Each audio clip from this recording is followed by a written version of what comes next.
time we rejoin a session. So very excited to have you all here. That may be too far away from my slides, given how many I have. We'll see. So I need to thank so many people in my company that have contributed this to over the years. This is not just me creating this. So why am I here? What's my background a little bit so you know why you want to listen to me? So I did, my first web programming job was in 1993. Accessibility was a heck of a lot easier back then. I do have, I feel that personally my specialty is translating, my specialty is translating between designers and developers. So I have a PhD in human factors. I did usability testing and user research for 15 years before switching over to accessibility full time. And I feel strongly that there's a certain level of accessibility that you can't get past if you can't at least read and diagnose code. But not everyone has that skill. So what I'm going to be doing today is giving folks, whoever's signing in, can you unblock the door? So what I want to do today is talk about design and give you, if you're not a programmer, give you the things that your programmers will need to know to set them up for success. So help you make sure that you've got everything noted down. If you are somebody that does all-in-one, so I do come from, I work for Truist Financial. If you're not familiar with us, we've got about 2,000 branches, bank branches in the Southeast, but we don't get out of the Southeast, so people in other parts of the country haven't heard of us. And we are a large company with a high level of specialization. So we have separate roles for visual designers, usability people, content writers, developers, QA testers, SIT testers. So I will be talking a lot about these very, very highly specialized roles. You may be in a much smaller organization where you do it all, in which case I'm talking to all of it. What I have today is a collection of, I've been doing accessibility reviews at my company for about 8 years now. And so it's just a collection of examples.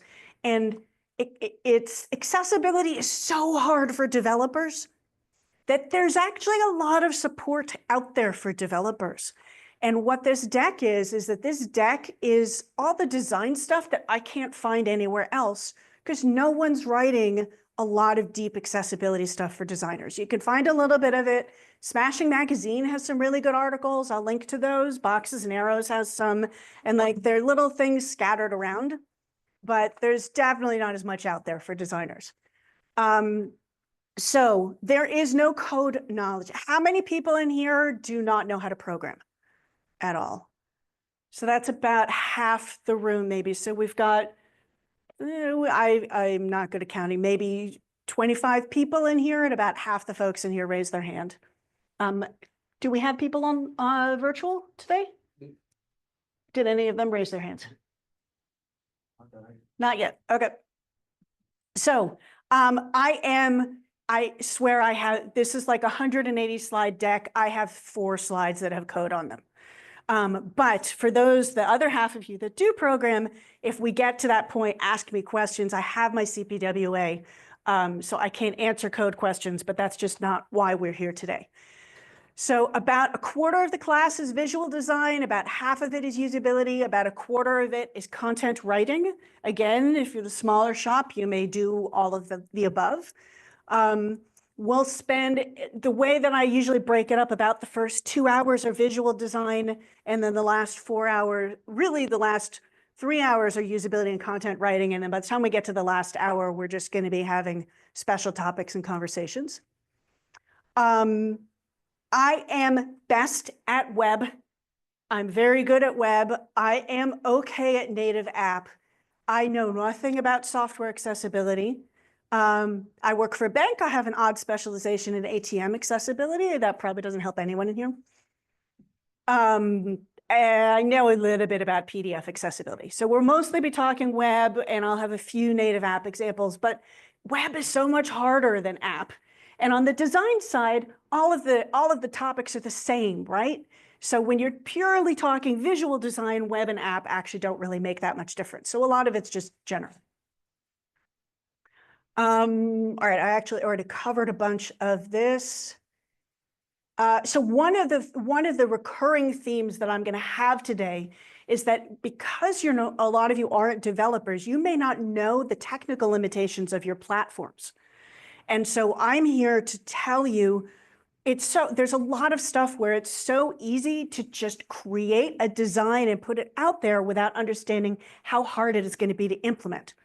So my goal is to help you understand what's built into the operating system, what's built into your browser, what are you putting on top of it, and that can differ from one platform to another so that you don't make some pretty design in Figma or Adobe or something that's really hard to implement.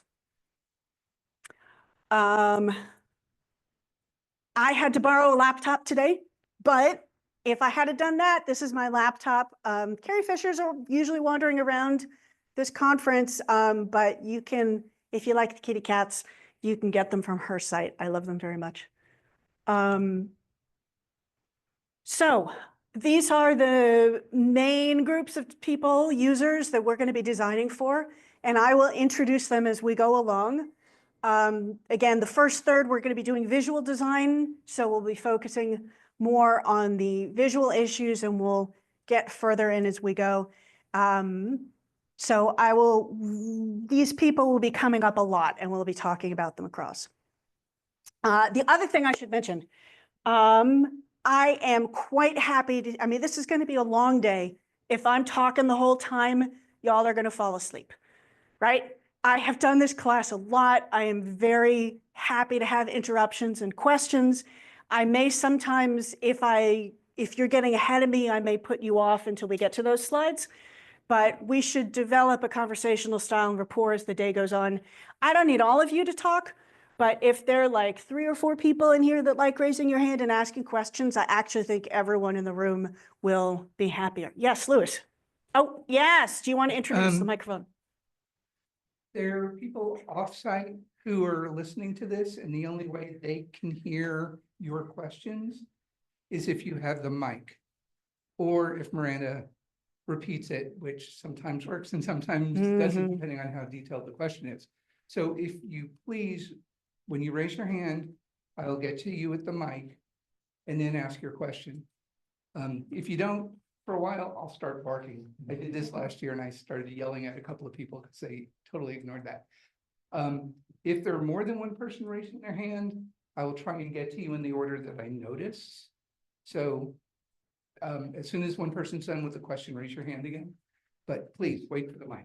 Thank you. All right. So something to know about the deck that we're going through today. You should think of this as a small book and a long checklist. And I want y'all to take this home and use this as reference material in your work as you go forward. So there are going to be a lot of slides in here that I don't cover because this is an intermediate workshop.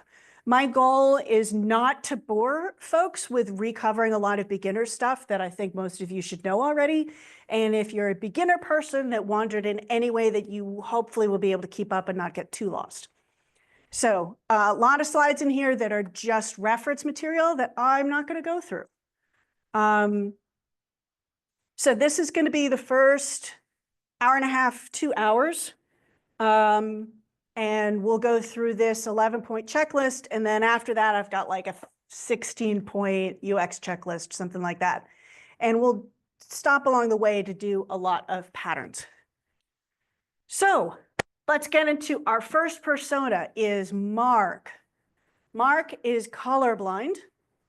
And don't forget, colorblind is a genetically linked trait. So I'll be pulling on my human factors background a lot today. This is bread and butter design stuff for human factors, which gets into how we think and how our bodies work affects the design that we do. color blindness is a genetically linked trait. 8% of US men, it is different in different populations around the world. I don't think there's some that have no color blindness. I don't think any gets higher than about 15%. For women, it's 1/4%. So ha. But yeah, like we've got enough guys in here that I bet there's somebody in here that's colorblind. We probably even have 2. So this is a huge group and it's a hidden disability, right? You never know if somebody is colorblind. So a lot of the design work that we do helps colorblindness. However, because it's so prevalent and so out there, there are a ton of articles and write-ups about colorblindness and design for colorblindness. As long as you've got good contrast check, you're mostly there. I'm not going to talk about colorblindness because you can read about it. My goal today is to talk about the things that I haven't been able to find anywhere else. But this is a good example of what you'll find in my deck. So on the side, I have the topic. I have who it's for, both web and app. Is it for designers? Is it for UX? Is it for content strategists? What disability group does it help the most? And then the checklist item and the WCAG rule linked at the bottom if you need it as reference. So all of my checklist items will work like that. I'm not going to talk about colorblindness. So Ditya has low vision. She's gradually losing her eyesight due to complications from macular degeneration. So she's losing her eyesight later in life. She probably didn't know much about how to use her computer before she started to have poor vision. And so she's unlikely to know many of the accessibility features on her computer. Her kids may have set something up for her. You know, she's got, you know, easy things, magnifying glass, large print books. She's got a screen magnifier, but doesn't know how to use many of the features. And coming from a usability background, this is where I have a definite bias in the accessibility community. I try and design things for everyone. As a bank, I have to make sure that what we design is accessible to use by everyone and not just somebody who's a digital native and been using their screen reader since they were 8 and like knows all of the keyboard shortcuts and has everything. So we'll talk about some of the trade-offs of some things that technically pass WCAG, but from a usability point of view, don't help a very large user group.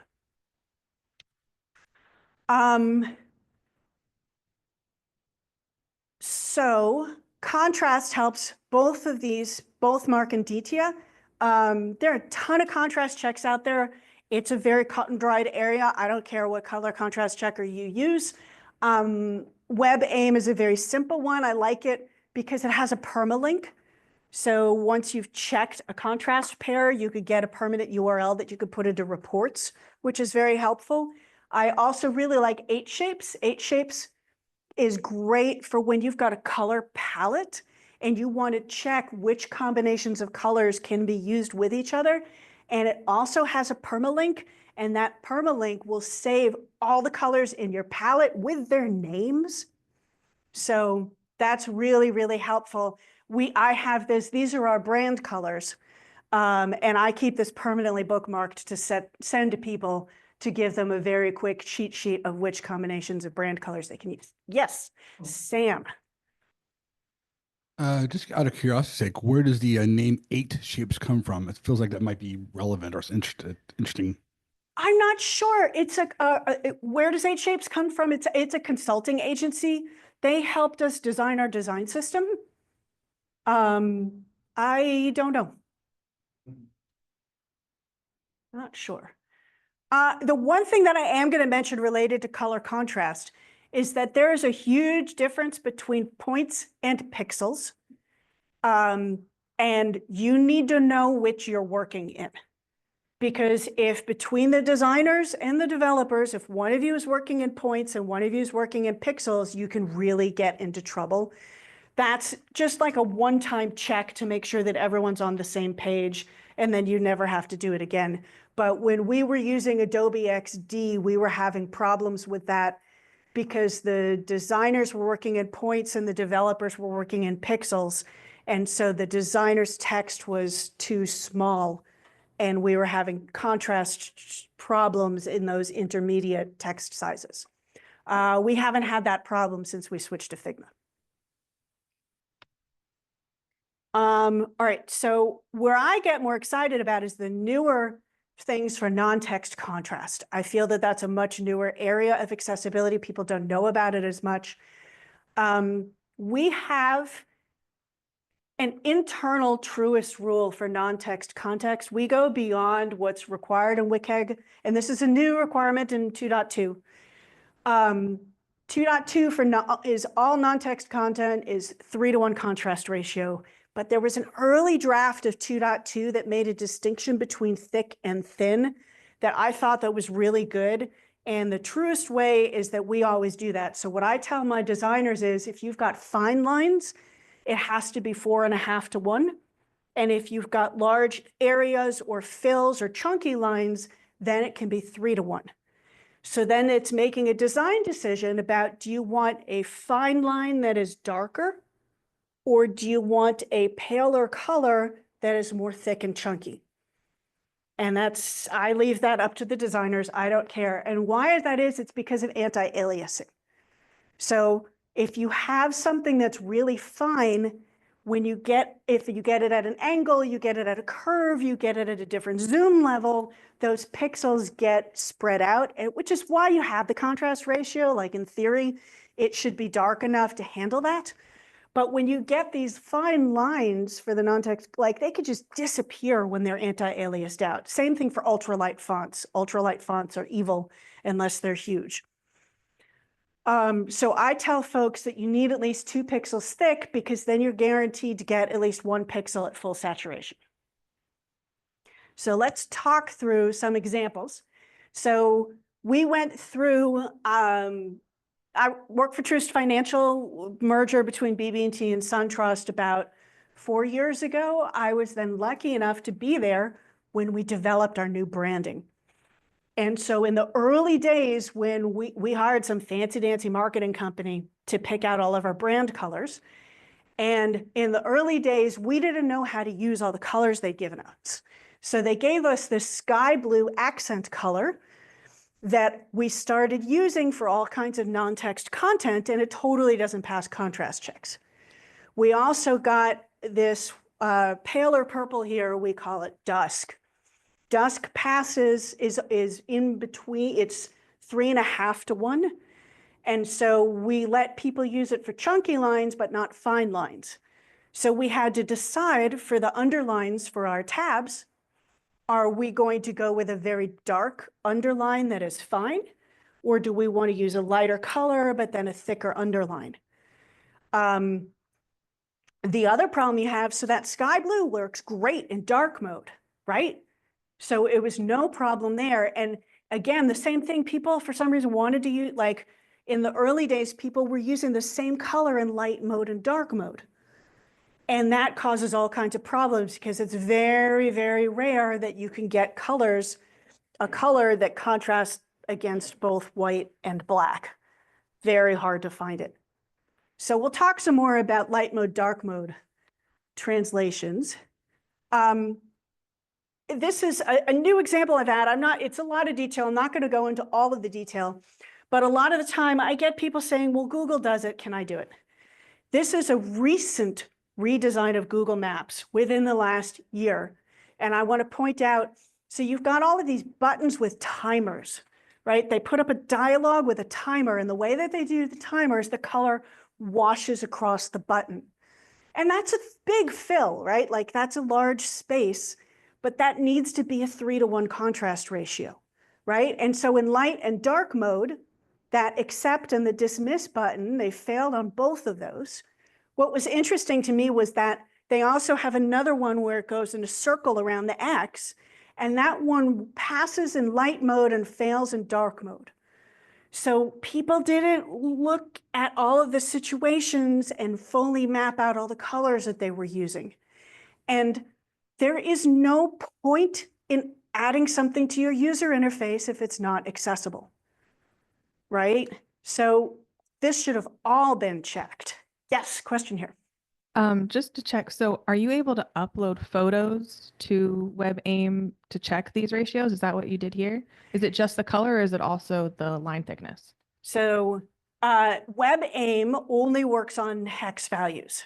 So usually you'll do an eyedropper, upload it to WebAIM and do it there. There are a lot of tools that will work with eyedroppers and are built in, like a lot of the Adobe tools have contrast checkers built in, Figma's got contrast checkers. The problem is that a lot of the automated contrast checkers haven't caught up with WCAG 2.2. Most of them only check text against background. And the problem with non-text content is what needs to pass contrast checks and what doesn't. We'll spend a lot of time today debating that. But in general, for non-text content, you have to find the colors and enter it into the checker yourself. And the question question- was, Question question- was, yeah, go ahead. So there's nothing to check the thickness contrast. sorry, We have to do. The only way to check thickness, you can do code inspection. You can ask your developers. You can look at your CSS. You can, if you don't have that kind of thing, you can take a screenshot and make some guesses. That's kind of dodgy and imprecise, but sometimes it's the best that we could do. Rob, you have a question? Actually, more of a little end user anecdote, being that I am low vision and also have been entirely blind throughout my periods of my life. I've actually come into contact with situations where I would be in dark mode and somebody thought it would be a good idea to have black icons that, like, I just couldn't see it. If it wasn't for my speech supplement, I wouldn't even know they were there. Mm. So, and speaking from an end user standpoint, I realize we have the WCAG, but on the end user side, I personally prefer like nice sharp white if you're going to use dark background, because I feel that sticks out the most. Mm-hmm. Exactly. And so you need to design, again, design for light mode, design for dark mode, and we'll be talking today about what parts of the interface need to pass and what don't. So for instance, one of the things in our design patterns we have is buttons, right? These buttons down here, clearly that button does not pass. I mean, like if that's, I'd be amazed if that's a 1.2 to 1 contrast ratio, right? Do the outlines of these buttons need to pass contrast checks? They're in a bottom sheet, like they've got a nice label, they've got the icons there that kind of says, click me. Like in the context of this dialogue, I would let them get away. I'm not going to complain about the fact that their buttons don't pass contrast, but I'll give more examples later on where that matters. So a lot of it depends on the context, and are you going to guess without need? If you couldn't see that, can you still use the interface? Yes. Yeah, so the only option to validate this is once it's coded, because let's say if a designer comes to you and show this design to you, but we don't have the color ratios at that point. So do we still need to wait? Because how will you convince a designer at that specific point saying that, hey, going forward, this will fail accessibility? Well, the design spec should come with all the codes, right? So you could just take all the hex colors and plug them into a contrast checker. And what we generally do, checking all that color contrast is the responsibility of the designer. So we have a checklist, and that's this is like the really long checklist. We have a shorter one, but basically this deck is the checklist of everything the designer should do before they deliver to the developers. Now, if the developers have developed their eye for it, like I could kind of look at this and see what passes and not, anything that you're worried about, check, and your eye will get better and better over time. there's also the color contrast analyzer that was Pesiello Group, and that's all eyedropper. And it's a desktop application. So you would be able to, as a designer would be able to just go in and Mhm. click on with an eyedropper on both the foreground and the background or whatever, and get the ratio. And it also would tell you whether it passed or failed depending on Yeah. which level of WCAG. And are there app developers in here? Raise your hand if you're working on app design. Sorry, app designers in here.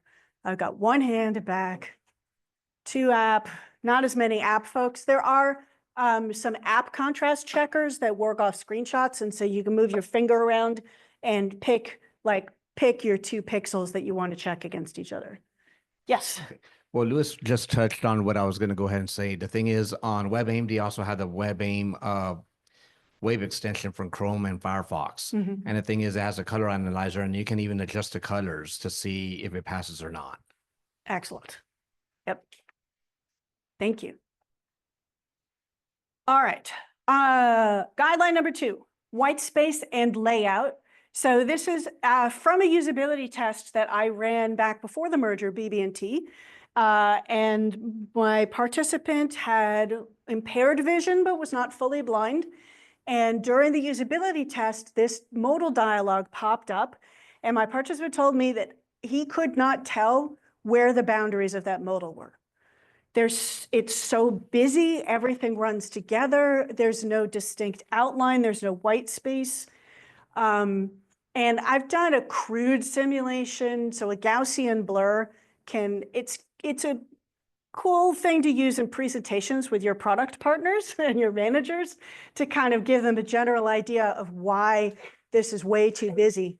On that same website, one of the things that they did, we had a responsive website and we had floating chat buttons.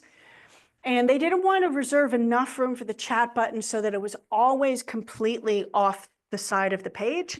But they did set it up so that at least half the button was always over white space. And that gets complicated because then you have to check that at all of your breakpoints. I mean, you can, for ease of use, when you're doing QA testing, you'll want to set a handful of breakpoints that you check at.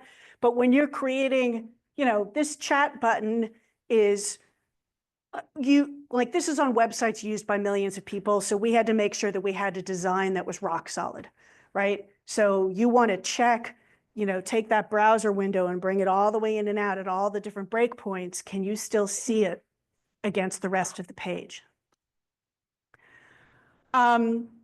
So another thing that layout really helps is with screen magnifier users. So when you're using a screen magnifier, and this gets back into some of the evolution from WCAG 2.0 through 2.1 to 2.2.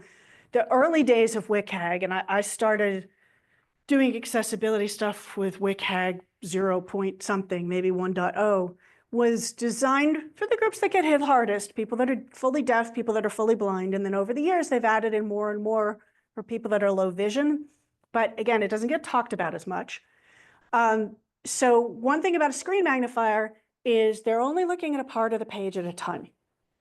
And they're moving that little window around on the page to understand the page.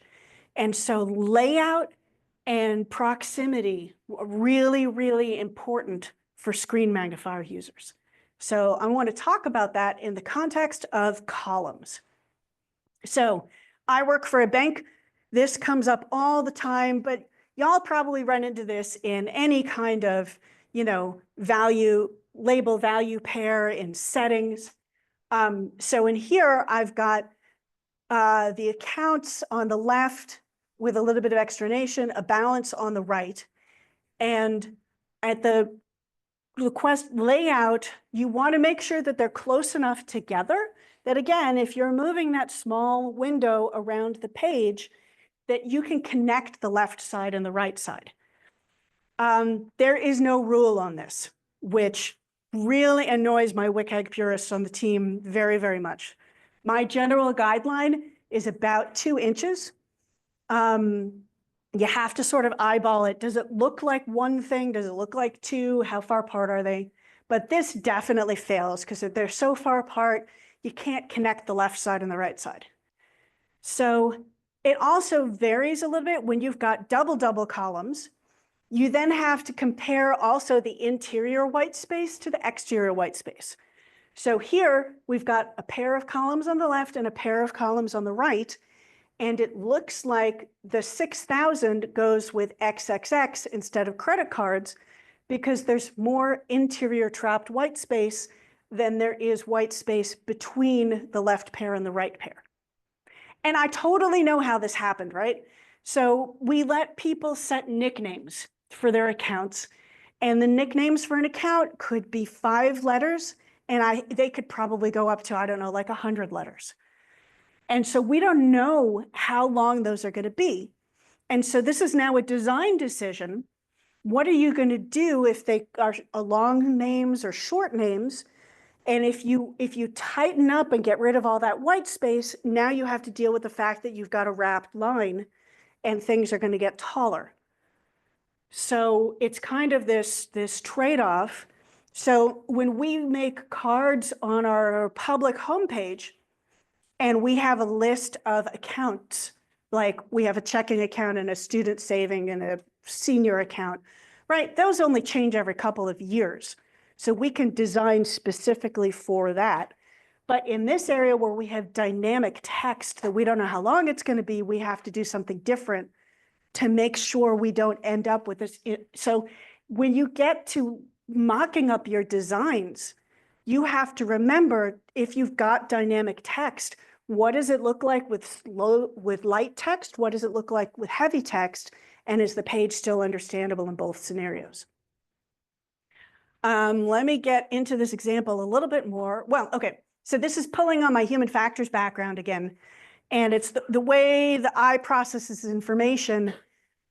This gets back into the group. Does it feel like, this is why you can do the testing a little bit, even though you're not a screen magnifier user, is that when things are close together, that your eye perceives them as a group. And when they look like one group, people will interpret them properly. All right. Maybe too much detail for today. I shouldn't geek out on that. But if you've never learned about Gestalt principles, I highly recommend these sites. And some of these are really cute and have like cartoon drawings and illustrations. But definitely learn about Gestalt and how your eye groups stuff. And that will really help you do better design for screen magnifier users. Yes. I want to touch back on the boundary thing again. Do you have an example what that looks like? Are you talking about like dotted lines, like a table of contents? Are you talking about boundaries around the box? Let me go. I've got a whole 5 slide series of examples. Oh, okay. So let's go through that. Yep. So here's a good example of switches, right? So the question from my designers is, does that box that around the label and the switch, does that need to pass contrast checks? So the test that I do is I make them go away, right? So if you're in high contrast mode, you've done color substitutions, you have poor vision, if you can't see those lines, can you still understand the page? And this totally fails, again, because of this white space problem, that you end up with more white space. You end up with the switch looking like it goes with the thing next over because they're closer together. So in this design, yes, that outline has to pass contrast checks. And again, you can use a lighter color. The lightest color you can use is when you're using chunky lines. You could also do a solid fill, right, instead of an outline, and then go for light text on a dark background instead of dark on a light. I'm agnostic to that. But people are highly likely to think that that checkbox on the top left goes with home equity instead of mortgage because of the way the white space works. Let's talk through. So I got a whole bunch of examples for you, Sam. You're going to be very excited. So do these card outlines need to pass contrast checks? Think about it for a moment. In a moment, I'm going to ask y'all to raise your hands on yes or no. All right. How many people think yes, they need to pass contrast checks? I'm getting 1, 2. How many people say no, they don't need to pass? More like 10, 15. So again, same test that I do, take them away, right? So it helps that these cards are well laid out, right? They've got a picture at the top. They've got the buttons at the bottom. It makes a box. The space between cards is bigger than the space inside the cards. those call to action buttons, like I think it works even without the lines. So on this one, I did not make them. I said, you can use as light as you want. And that's the other thing that I'll ask my designers. This happened on a mega fly, a giant fly out menu, where there were columns of menu options. And they had a line separating the columns. And I'm like, okay, you're a designer. If you took that line out, would you want to space your columns further apart? And they said, yes. And I said, okay, so you're putting that line in there to let you squeeze stuff closer together. That line is important and it has to pass contrast checks, right? So let's do another example. This is taken from our website, but I have totally messed it up to make a point. So my designers did not actually design this. But if you look on the left example where there's more white space, there's the break between the different advisors is big enough that I think the cards stick together and you can tell where they end. But if you smush them together like on the right, now it looks like you can't tell if that make appointment button goes with the image to the left or the image on the right. So if you're tight on space, then you need to put the outlines or you need to put a background color, and then it makes it look even more busy. This is where mobile first design is always going to be better for you, where you're making simple open area designs. But we run into a lot of trouble with this. We also have a commercial banking interface where people are logging in and using our website all day long, every day for their job, right? And so then they want all the information there. They want it to be dense. And that's when, you know, it might be worth it to put the outlines and the connectors and so on. Another example. Oh, sorry, microphone.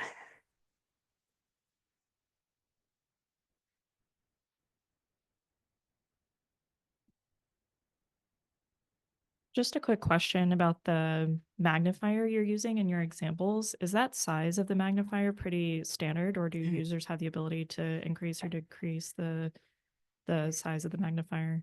Can they change the size of the magnifier? So it's just like the speed on your screen reader. People can have that at all different settings, the magnification, and people will actually change it. And thank you, Sam. I appreciate that I'm getting a reinforcement from you and nods. They'll also change it depending on what they're doing, right? So if it's a site that's well designed or has big text, they might then zoom out. And if you get to a page that's poorly designed or has really small text, they zoom in. Changing it depending also, you might do it at where you are in your task, right? So when I think of doing a task, there's usually like a wayfinding portion of it where you're trying to find the right spot, and then there's actually doing the task. And so in the wayfinding, they're probably going to be zoomed out, and then when they actually get to doing the task, zoom in more. Sam, would you like to add insight? No, I'm sorry, Rob, excuse me. My apologies, front row people. Sorry, go ahead, Rob. Microphone. So I just wanted to add that since I only have one eye that I can see out of, a lot of times the magnification variability will even come down to eye strain. When I'm fresh in the morning, I might use a slightly lower magnification level, but as I come to the end of my day, I may zoom in a little bit. Like, for instance, with this collection here of columns, I hate this because the borders are just too light. Yep. And I'm thinking, well, what the heck? How am I supposed to follow this? Mm-hmm. And that ties into the also sort of temporary situations and permanent situations. You might be, yes, if you could sign in. You know, it could also be, are you having a good day? You're having a bad day? How many spoons do you have left for today? What else is going on in your life? But on the other hand, you can only design for so many different, you don't have to test that at all, but again, so this is what I've got up here for my clock that I'm watching while I'm teaching. I've seen a lot of people with screen magnifiers go up to that. Like, I tend to zoom into about this size text. There's no hard and fast rule. I don't have a good answer for you. But yes, exactly why Rob hates this. So those lines definitely don't pass contrast checks. Do they need to pass contrast checks? So let's start by taking them away. In the top scenario where there are only 3 rows, I think it's okay. It's kind of annoying, but because there are only 3 rows, you could go read the 3 on the left, then you can read the 3 on the right. Exact same design with 5 rows fails because you can get lost in those rows. So imagine you're looking at the text on the left, the labels on the left, then you go over to the right side. How many of you noticed that I dropped a row when I went left to right? Let me go back and do that again, right? So here I am, I'm on rows 2, 3, and 4. When I went across the page, I'm now on rows 3, 4, and 5. So this gets back to, do you have, again, like on my public site, designs that never change? Or are you in a space where you have dynamic and you never know what's going to be in there? And then if you're in that dynamic scenario, I would make you put lines that connected the left to right that pass contrast checks, or alternate shading on the rows. Lots of different design. Louis, you had your hand up. Yeah, sorry, it's my accessibility OCD, but even with 3 lines, it's fine for color contrast, but it's not fine for cognitive. Because if you're saying 3 is easy for them to remember between their left and right columns, is it? And that's where you get into the difficulties of designing for multiple disabilities at the same time. And for us, it depends on how essential the functionality is. But there are times where we say, as long as we've narrowed it down to one disability group, like that if you start thinking about the interactions of multiple disabilities, I'm afraid that the design just at some point grinds to a halt. So that's then also where I would get into other questions like, is it in something that has a timeout, right? Is it something where you can restart over? Like I'd look at the context of the task. Is it in something like voting, right? Or government services where you've got like this huge, everyone in the country. So it all depends on the context of the task. So I will admit that I would not redesign for that reason.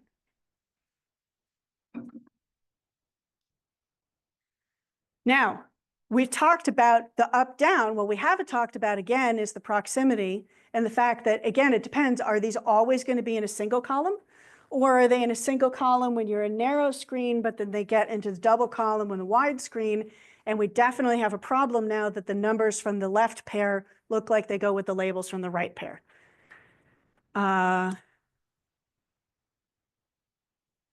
Okay. Sam, did that answer your question about?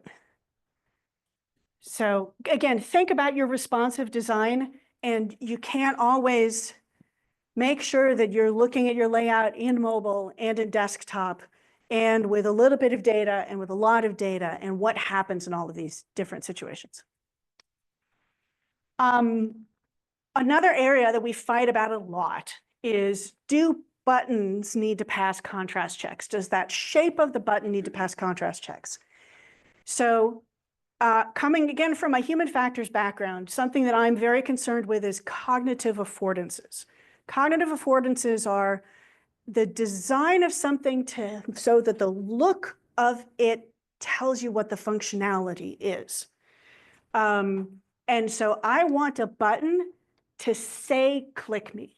And in like those Google Maps examples that we had earlier, you knew that they were clickable because they were in the middle of a modal or at the bottom sheet or whatever. So a lot of it depends on context and where they are on the page.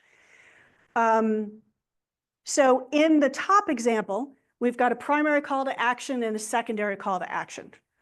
I'm okay that the secondary call to action doesn't pass contrast checks because it's adjacent to the primary call to action or the default button.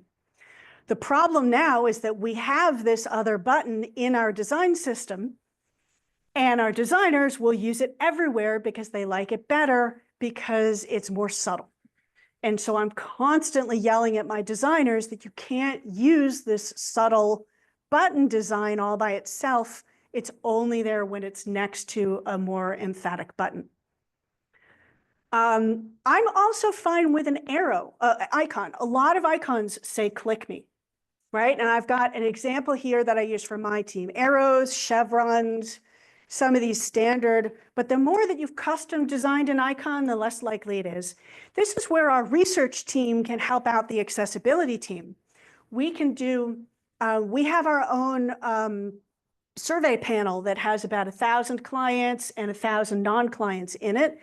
And our record for running a survey, I think, is 30 minutes from concept to data. Maybe, or no, it might have been a couple hours. But anyway, you can run a survey with GenPop, with the general population, to find out what icons look clickable and which ones don't.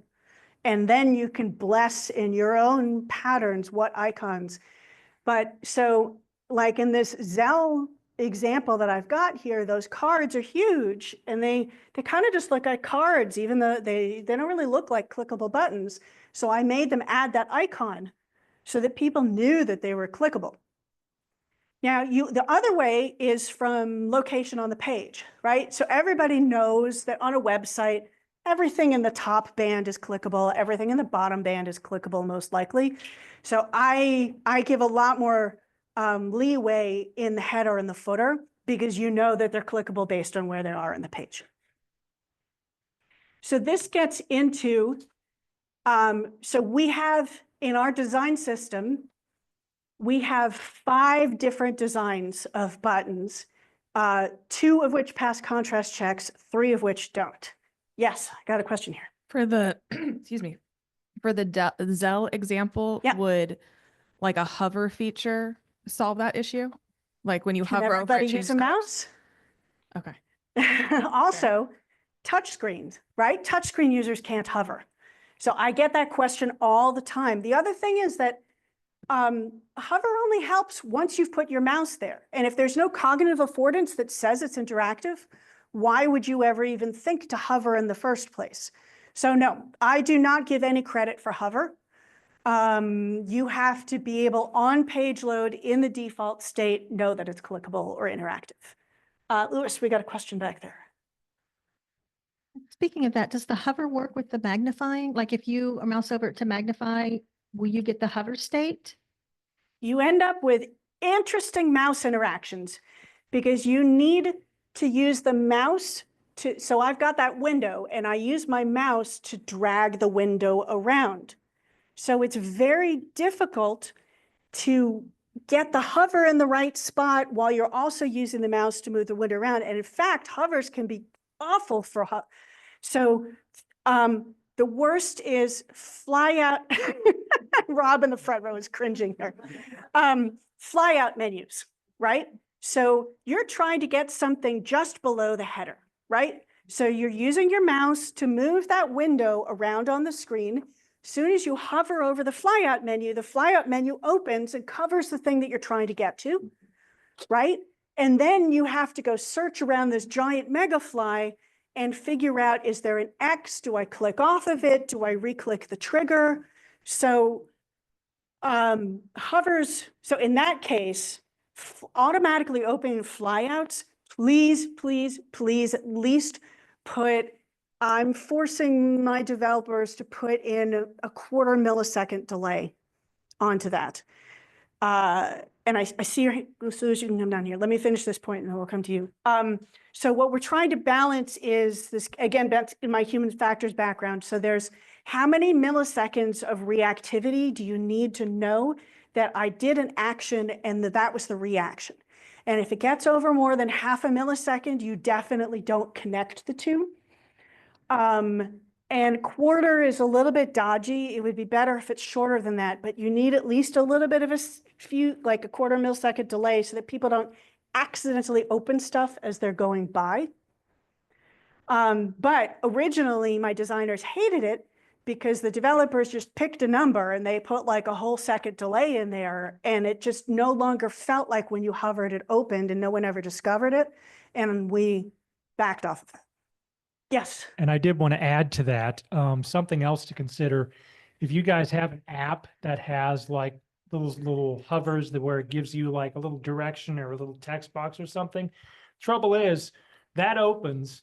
I try to move my magnifier to read that and it disappears.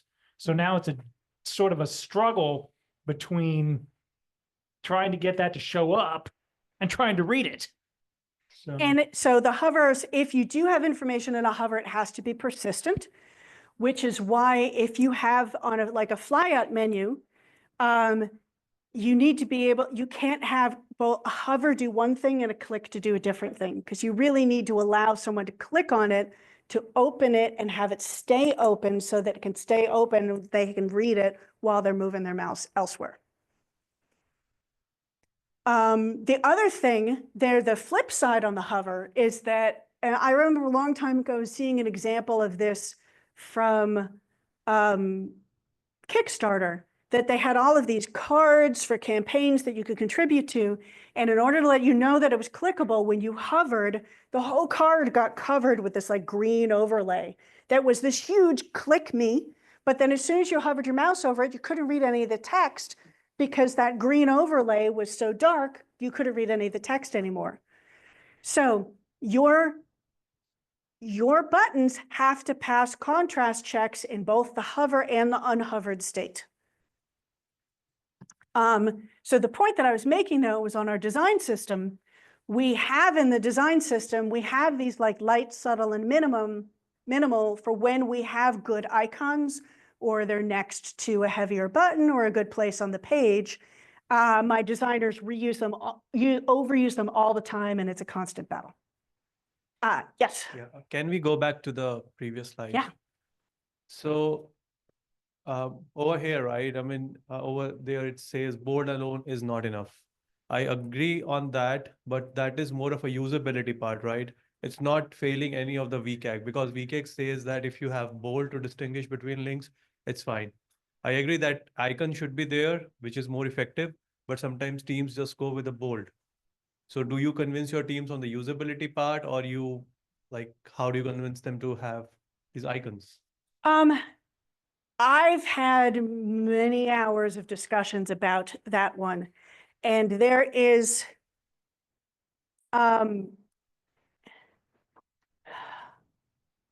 we're getting into a little advanced. I'm not sure I'm going to be, I might have to research this over lunch and get back to you on my argument on that. But that basically,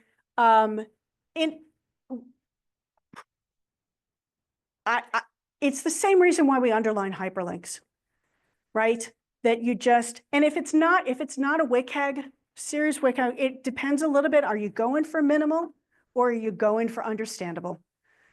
So if you're, the argument may be easier or more difficult, also depending on how hard the change is.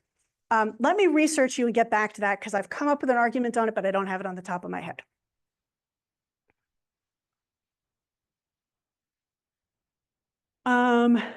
So you'll hear me, we do have a design system. You'll hear me talking about it a lot today. Happy to answer questions about that.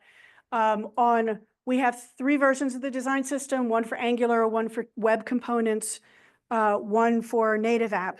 Native app is more like a pattern, copy, paste, replicate it. But our Angular design system, like it's got version numbers and revisions. And the nice thing about it is that when we update our design system, everybody gets the fixes.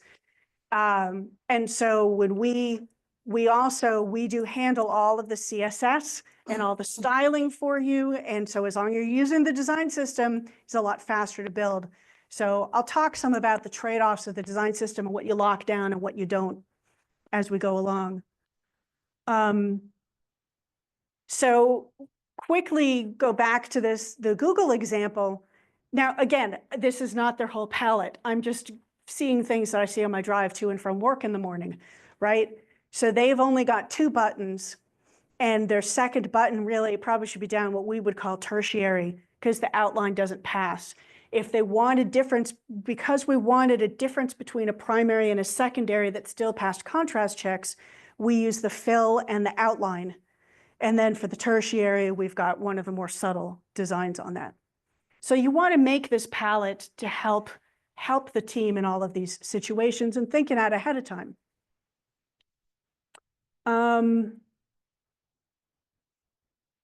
Underline your links or add a click me button, you know, like the box with the arrow coming out of it, or like a PDF icon or a Word icon, something like that. That's beginner. I'm not going to spend time on that. All right. New persona, Cindy. Cindy has a cognitive disability. She's got dyslexia. She has ADHD. She can get easily lost and distracted in pages. Anything that's busy or complicated gives her a lot of trouble.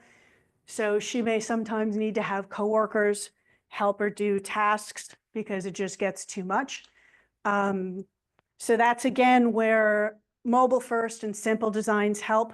So good usability is always good accessibility, and usability problems blow up into accessibility barriers. That's what I tell folks. And I will, to slightly answer your question, Ravi, the other thing that I will do that some of my more formal colleagues that stick strictly to WCAG don't like is that if I can't find a WCAG violation, I'll go back up to, so you've got success criteria are testable. And as all designers know, you can't make rules about usability. It's an art and it's not a science. And so what I do is if I can't find a success criterion that I feel is violated, I go up to, so you've got principles and then guidelines and then success criteria. I go up to the guidelines and I can usually find a guideline that was violated. That's not like, I can't use that against a vendor to say you're in breach of contract because you violated a guideline, but it usually does help in fights with my designers. As long as it's not too hard to fix to make. Cognitive ends up in a similar zone to usability, where it's frequently really difficult to find a strict violation, and we do the best that we can. So this is where I want to start talking about field labels and instructions, and the bane of my life, which is using placeholder text to label fields.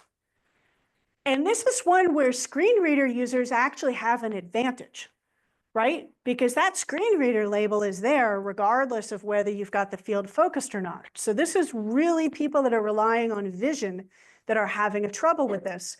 And once you click into that, right, Cindy with her cognitive impairment may not be able to remember that. And this is where you get into temporary versus permanent disabilities. This could happen to any of us.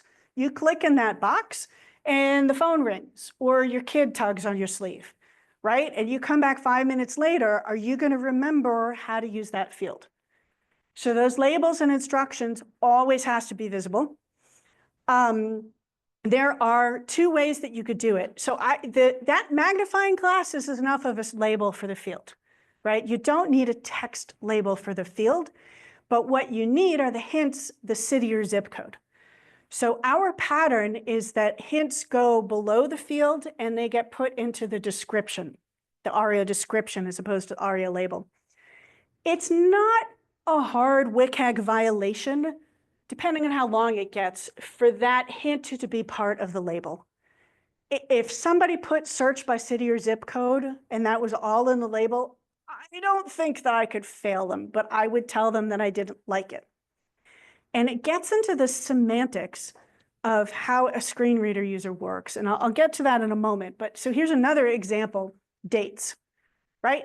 Are you using American dates or are you using the rest of the world dates, right? And once you've clicked into that, no one's going to remember, is it month or day, and then data versus month? Is it two-digit year? Is it 4-digit year? So Now, those hint texts, they don't need to be permanently visible on the page, but while the field is in use, while the field is focused, those hints have to be visible. So you can't use placeholder text for it. That disappears. Now we get into differences in platform. So I get asked, can I use floating labels that when I click into it, then go up?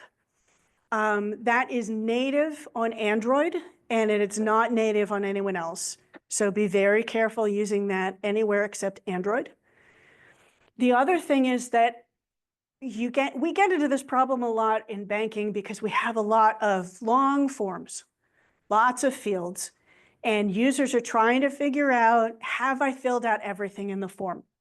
And if you have placeholder text, it makes that field look like it's filled out. So somebody with a cognitive disability is going to be scanning that page and they're going to miss it.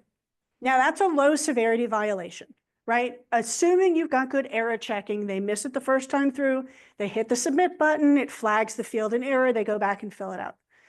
So it's a WCAG violation, but I would rate it minor, moderate. It depended on the form and how long it was. I would probably rate it moderate for us, which forces them to fix it, as opposed to minor. It's kind of their choice. Lewis, we've got a question here.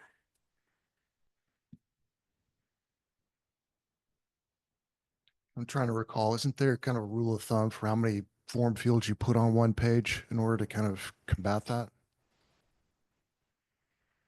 10 or something like that? Yeah, but even if you only had 3 on the page, right? If there's text in there, you'd think it was filled out. I mean, it would make it easier. Okay. But again, usability is good accessibility. The fewer fields you show at a time, the better it is. You could control that either by or steps. That's no users, or the style will be show part of the form. That's a trick. But I have a hard time doing a WCAG violation having a page at a time. And that's where WCAG doesn't do a good job of protecting people with cognitive disabilities. Okay. Thank you. All right. So the difference between whether you put that formatting hint into the description of the label is really important for screen reader users. So let me introduce Jim. I'm going to contrast, and I had just, picked these personas to represent a variety of people because I can't represent them all, right? So my example of Ditya, who's my screen magnifier user, was losing her sight as she got older and was not very computer savvy.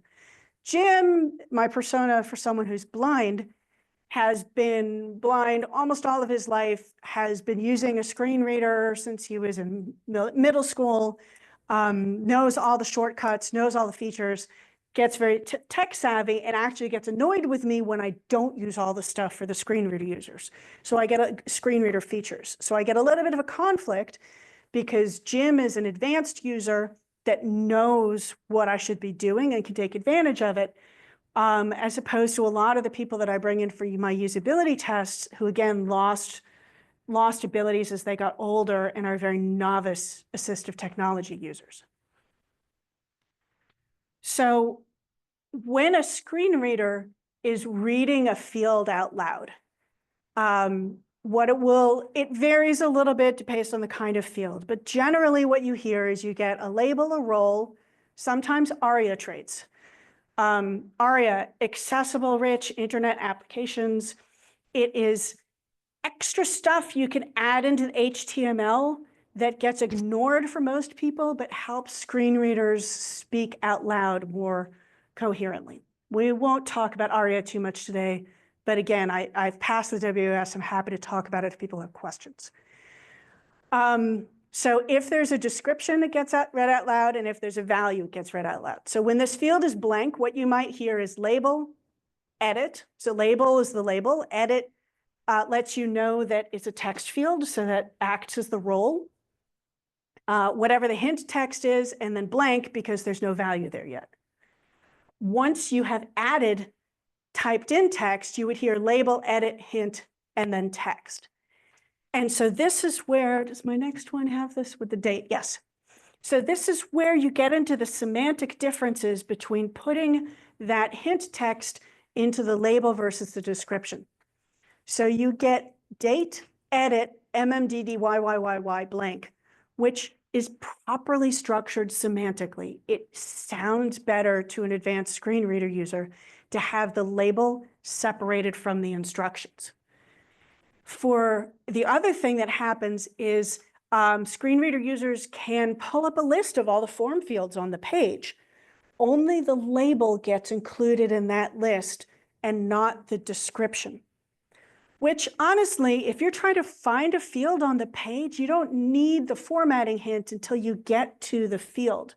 So it makes that list of fields easier to understand by moving that into the description.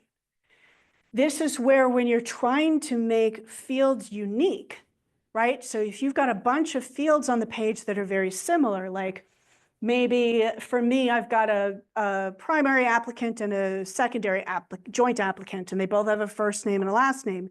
And you want to distinguish the first name for the primary applicant from the first name for the secondary applicant. Sometimes people will put that distinguishing feature into the description. Now you get the opposite problem in that the thing that distinguishes the two fields when you pull up a list of fields on the page isn't included in that information. So I would go the other way. Again, I don't think I could throw a WCAG violation on that because technically you have information on the page to help a screen reader user distinguish between the fields. But it's better usability to have it in the field label than in the description when you're trying to distinguish them. Lewis. All right. This is more of a coding side of things. There are Yep. multiple ways other than ARIA to separate those primary versus secondary that the developer can do. And the designer doesn't have to say, I want it to be this, like field set and legend, which is old HTML code. Yeah, I'll So- talk about, I have an example on that later. Can we And- hold that until Well, I can I'm just illustrate saying though it? that the designer doesn't have, may not, may have a suggestion, but if you just show this is what the page should look like, the developer could make their own decision. Yes, and that's where we get into usability, and the designer owns the user experience. And my belief is that field set and legends are bad usability, and you put them in there as a backup when all else goes wrong, but only advanced users get that information and understand that information. So I have some patterns where I talk about that later. I don't rely on that. It's field set and legend is better because there's better connectivity with the fields. But named regions have really bad usability because it's really easy to miss all of that information, and I do not recommend that. And I've got an example on that this afternoon. Yeah. So what you have in the blue is the alt text for that box. Is that what I'm looking at? Colloquial level, yes. It's what the screen reader says when it gets to that box. Okay. So I design a lot and articulate and check like storyline files. Are you familiar with that at all? No, or- never heard of Storyline. Okay. All right. Is that just a It's like a- wireframing mock-up tool? No, it's well, it's a online for developing for an LMS. So Okay. we Oh, it's an LMS Develop system like courses. Blackboard or Coursera or, well, no, anyway. it's go the ahead. package that you use to develop for the LMS. So like online learning experiences. So I was just curious, like I know when I do alt text for that blank, then I usually just type in what it says, like it says date above it. So I'd say, I put alt text as date right there. And it says edit by itself when I test it with JAWS. So is that like sufficient, or should I have I guess the format there? I don't often run into something that needs to be formatted properly like that, but So, you have a lot of, when you're working with an authoring system, you have a lot of restrictions put onto you. And that's where it gets into this difference between style and WCAG violation, right? So if your authoring system only lets you edit labels and doesn't let you give descriptions, then you work with what you can, which is why it's probably for the best that it's not a WCAG violation. So I liked what you said, where you've gone in and you've listened to it with JAWS. And if you're hearing all that information properly with JAWS when the field is focused, even if you don't know how that's done, you know, okay, that's all getting connected properly with the field and I'm happy. And so now that you've tested that once with JAWS, you probably don't ever have to test it again. You just know how your authoring system works. So that's a great habit to fall into, is to every so often listen to your designs as expressed in the screen reader, make sure that they sound reasonable. And if not, figure out, get a programming buddy that understands what's going on in the code underneath and why your authoring system let you put text underneath, but when you focus the field, it's not read aloud by the screen reader. And what you may end up doing is in the short term, tell people, yeah, the authoring system lets you put text underneath, but they haven't implemented it properly. You're not allowed to use it because it doesn't pass WCAG. And you go file a bug with your LMS vendor and tell them that they need to properly attach that description underneath with the field. Yes. Hi. So with the best off solution right there, is there a risk of the instructions on the bottom being confused with the label of the next field? And that gets back to white space and layout, right? So as long as you've got a bigger gap between the blocks, you're fine, right? So there's a blank line below that, the formatting hint and before the next date. So as long as they're separated enough, you're okay.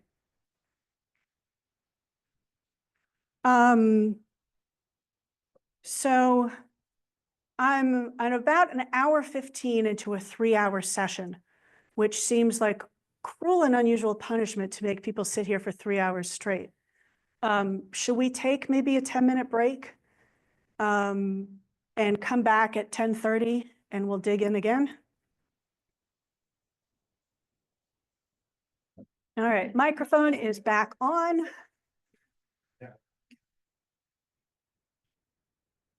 Right. There's my mouse. All right, let's share screen 2.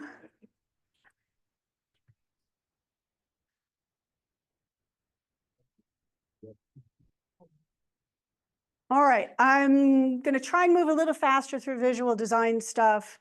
I think I forgot to mention, you probably have guessed by now, as a user researcher, I am a usability person. I am not a visual designer.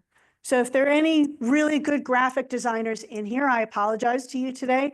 I have sat next to you and worked with you for decades, and I appreciate your point of view, but I will go for usability over design all the time. So I should have mentioned that bias in how I'm presenting the information today. And that may also be why it's 1/3 visual design and 2/3 usability and content, because I really can't talk to you much about, how the depth of your shading around the edge of your box makes it look more or less clickable. Not my zone. Where's mouse? All right, I mentioned floating labels. The reason why floating labels being native on Android matters is that generally the reason people like to use floating labels is because when they float the label up, they make the text smaller. Now, so me as a usability, there is unfortunately in WCAG, as far as I know, no minimum text size. I think this is a crime against humanity, but it is what we are stuck with. And the assumption is that you can then zoom in a lot to make up for it, or you can override it with your own settings. But my guideline is whatever the body text is on your page is probably what you've decided is your minimum text. Your disclosures shouldn't be smaller than that, and your field labels should never be smaller than that. I give my Android teams a free pass on that one because the floating labels are built into the operating system. And so anything that's built into the operating system is better dealt with assistive technology. But on my iOS and my web teams, I do not let them make that text smaller, and I try and convince them out of floating labels whenever I can. All right, another reason that I push for having the hint underneath is another pattern of screen magnifier users. So you've got that box and you're moving that box around the page. It's easiest to take that little box and move it all the way down one column. And what you're worried about, the problem is when you have designs that look complete, right? If you went down the left column, it looks like there are 3 options. You would never know that you had missed options 4, 5, and 6. And way back when I've been at Truist now for 14 years, we used to have hint text over on the side of the field, which is again, really easy to miss. So having it underneath it's better for mobile design, it's better for screen magnifier users, all kinds of reasons. All right. Tony is my next persona that I want to introduce. Tony has a motor disability. And I'll mention, I don't know if any of you know my colleague, C.B. Averett. Tony's named after his mom. So Tony has developed rheumatoid arthritis as she's gotten older, and she has good days and she has bad days. And when she's having a bad day, she really can't use her mouse. Her kids have set her up with speech recognition. So we're now on to our 3rd major assistive technology. But again, since she doesn't need it every day, she doesn't use it a lot, she doesn't know all the features, she only knows the top few things. So for visual design, there's not a lot. We have a couple examples. This afternoon, we'll get into more usability and writing considerations for speech recognition.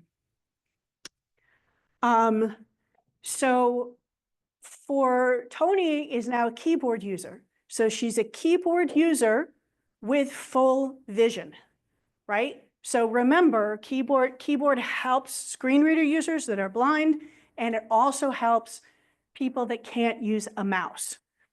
And the one thing that I'm going to mention here is that you need to design out all of these states and make sure that your focus indicator works enabled, hovered, focus selected, a lot of these combine with each other. And so this is the kind of thing, you don't do this on every page of your design, right? Really, you probably do this once for your entire website, check out all these states and never think about it again. But you do need to think about it once. And for us, this is why this is the selling point of our design system. This is a lot of really complicated CSS that went into making all of this work, right? So you add both the outline, and then there's an inner circle, and that, like the white line, like the combination of the dark and then the light, and then the dark ensures that that button works on both dark and light backgrounds. Like a lot of extra work went into this. It has to, because we're not using the default browser focus highlights. So if your team isn't really good with CSS and isn't ready to test all of these, don't design your own focus highlights, because you touch it and you own it. And you go back 5, 10 years, and the focus highlights on the browsers didn't pass contrast checks, but it wasn't your problem because it was the browser's problem. As soon as you do anything to adjust these focus highlights to make them prettier, you now own the problem, and you have to check all of these states. And then don't forget, again, our friend dark mode. You have to check all of these states in dark mode, and it gets even more complicated where you've got pages that have a band of dark color and then light color and then dark color. And now we have CSS tricks that will turn this part of the page into dark mode, so you can switch between it as you get to different bands on the page. And that kind of tricky CSS styling, not all of our teams can do. Oh, let me go back. Yes. Out of curiosity, what is a text field cursor? Over on the left says in future versions of WCAG, a text field cursor. What is a text field cursor? So when you click into a text field, right, there's a bar that sits in there and blinks. So when you get in, so most of the time your cursor looks like an arrow, but then when you get into a text field, it switches into a, yeah. Watch out for text on images. So this can be very complicated. You can, and again, you have to try it out on responsive designs. So if you've got like a banner image with text on top of it, if you're not really good at CSS, just don't put the text next to the image. You can, one way to do it is you could put a block behind the text so that it always shows up. If you put it on top of the actual image, you can also like, for a while, we would add like a 30% gray filter on top of all of our images, which made them more muted and less happy. But it made QA testing take a lot less time because they didn't have to check that contrast on the images, because you have to go through and find the lightest spot on this image and check the contrast against that lightest spot. And as you do your responsive design, the text is going to move all over that image. What we've started to do now, instead of laying the gray filter across the entire image, we actually take the image, we block the text into like the left half of the image or right half of the image, and then we darken the right half of the image subtly, so that the left side of the image has the full vibrancy and emotion that we want it to have. The right half is more muted, and it just looks like more shadow and you can hardly tell, but then all of our contrast passes. But if you've got a novice team, just don't put text on top of images at all. And we were talking about contrast checkers earlier. There is not a contrast checker in the world that I know of. What it would have to do is it would have to go through the entire image, find the lightest pixel, and then do a contrast checks of the text against that lightest pixel in the image. I don't know of a tool right now that does that. Disabled states. I was arguing about this discussing the subtleties of this with a colleague just a couple days ago.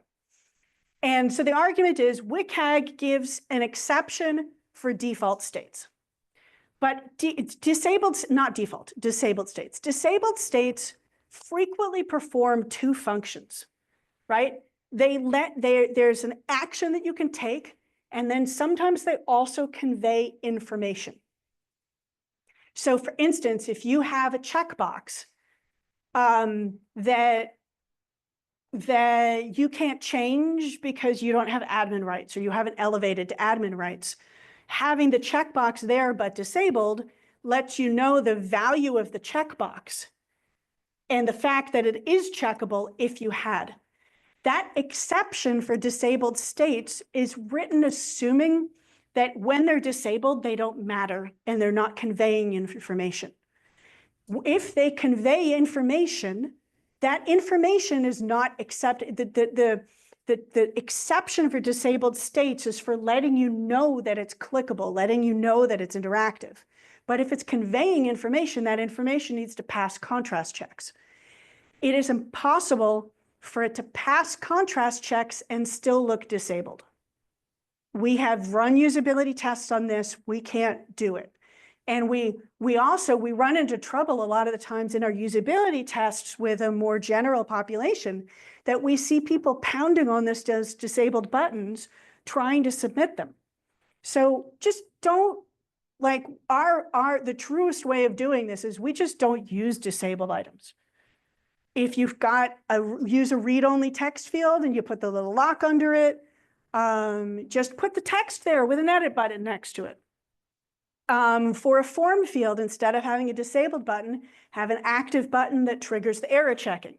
And more advanced thing moves focus up to the first field in error, right? So our design system initially didn't even support disabled states to just try and protect people from themselves. But in our commercial area, the applications are complicated enough that we had to support it. And as soon as we support it, everybody found it and started using it and making bad designs. But it's a constant fight that I fight. Avoid them whenever you can. All right, another new in WCAG 2.2, tap target size and spacing. There are a lot of good articles out there about this right now. The one debate that we've had is whether like that info, there are exceptions to tap target size for when it's constrained by the size of the text it's near. So we debate if that info icon qualifies for that size exception because it's kind of in line with the text, but it's an image of text, so probably not. Because if you zoom, one of the reasons you get that exception is that if you zoom in the page or you set your text larger, all of that text is going to get bigger. That info icon is not going to change size if you make your text larger. It will change size if you zoom in on the page. I don't know. Anyway, there's a lot of good articles out there about tap target sizing. I'm a little behind. The main thing that I'm going to mention, scroll bars, is where I get into the biggest fight. And this gets back again into the you touch it, you own it. So many designers are Mac users. And Safari has this beautiful little scroll bar on the side. It is narrow. It is tiny. It doesn't pass contrast checks. It doesn't pass tap target size checks. But it's the browser's problem. And if you change your operating system settings because you have a disability, that you can fix that scroll bar. I have seen designers, when they've got scrollable areas in the page, mimic their CSS to look exactly like the Safari scroll bar, and you can't do that because you designed it. As soon as you touch it, you own it. And unfortunately, the CSS for scroll bars doesn't allow the full customization that you would want. And there's a lot of things about it that you can't change. So again, be very careful customizing that scroll bar because you can run afoul of the tap target and the contrast sizes very, very easily.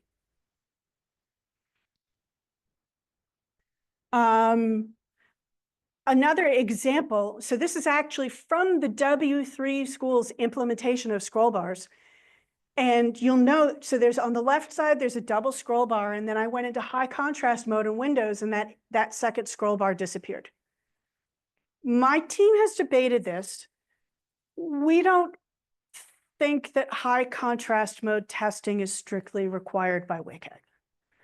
So again, if I were having a fight with a vendor over contract violations, I don't think that I could yell at them about this. But where we design and we have control, this is something that you should be testing for. So another reason, unless you're really, really good at CSS or doing a lot of different scenarios, be really careful about customizing your scroll bars. Another example, these paging dots. Those are native in iOS. They are not native in web, and they're not native in Android. So that contrast between the selected dot and the not selected dot, which tells you how many dots there are, totally doesn't pass contrast checks. But it's a native control, so it's not your fault. But you can use the exact same design on web and Android, and it totally fails all kind of checks. And because you designed it custom, now it's your problem.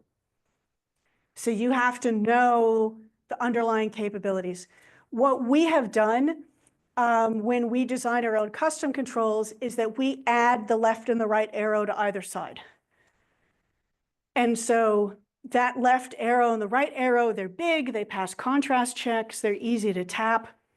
And granted, you then have to go screen by screen by screen instead of being able to jump to a specific one. But we felt that was, because there are only 5 or 6 of them, that was acceptable. If there were 20 of them in a row, it'd be a different story. Also, going between same design we use on our buttons, right? We have solid buttons and outline buttons. We have solid circles and outline circles. Now you could totally tell the difference between the selected and the unselected circle, as opposed to the white and the pale blue, which don't pass contrast checks.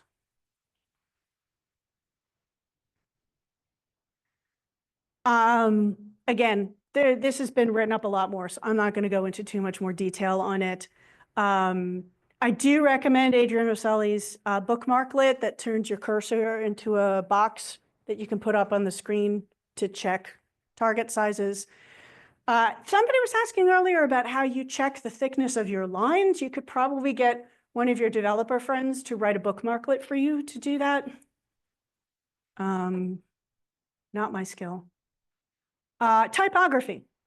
These are some really cool articles to read if you're a typography geek. I am not, so it's out there, but I'm not going to talk about that today. Not my skill area. Animation and effects. So watch out for a lot of modern techniques that make articles really interesting. Parallax scrolling, fly in and fly out, depth effects. You'll see persona, I've got me up there. I am highly sensitive. I'm one of those people that if you've got a laser pointer that you're running around the screen, I will get sick to my stomach and have to close my eyes. So I put myself up there because I get sensitive to a lot of these. So on my phone, I have set, and my computer, I have set prefers reduced motion. Y'all just need to know that that's something that you can check for and you can provide an alternate design. Use all the fancy stuff that you want to, just make a simpler version so that I don't throw up when I'm reading your article or have to lie down and take a nap because I'm so sick to my stomach and dizzy after watching your page. Do the cool design that you want, just make an alternate, simpler version for those of us that can't. I'm not going to go into a lot of detail about this because everything that I know I learned from reading these articles. Really read Your Interactive is Making Me Sick by Eileen Webb. If you don't know about the Pokemon cartoon that sent like 700 kids in Japan to the hospital with seizures, read that one. What I am going to talk about is a real story that we had of a design that gave one of our clients a migraine. So this really happens in production. We had a very dark header that's rather large. And what this is an accordion, and it was set up so that only one of the accordions could be open at a time. And no one knows whether some designer made this decision or a developer did this on their own without it being part of the spec. But it was programmed so that as soon as you opened another accordion, the other one would collapse. And then we got this weird interaction with the header. The idea with the header was that every time you scrolled up the page, the header would come back down again so that you didn't have to go to the header. It was convenient that you could get the header anywhere on the page. But this all got together that as you were going through these different cards on the page and expanding and collapsing them, the header would come down, it would go up, it would come down, it would come up. And we had a client where our website was giving them migraines. It broke my heart. And it wasn't that hard a design fix. So we put some speed bumps in. Well, first of all, user control. Don't automatically collapse anything. Yes, if you've got a form that you're trying to make simpler by only showing part at a time, yes, as you go from one step to the next. But on this, there was no reason to collapse any of that when you opened another one because someone might want more than one. So user control, loss of user control. So we stopped auto collapsing and we took that animation and we slowed it down. So it came in a little slower, it left a little slower, and we put guardrails on it that once it came in, it would have to stay for a certain amount of time before it left. And once it left, it would have to stay gone for a certain amount of time before it would come back.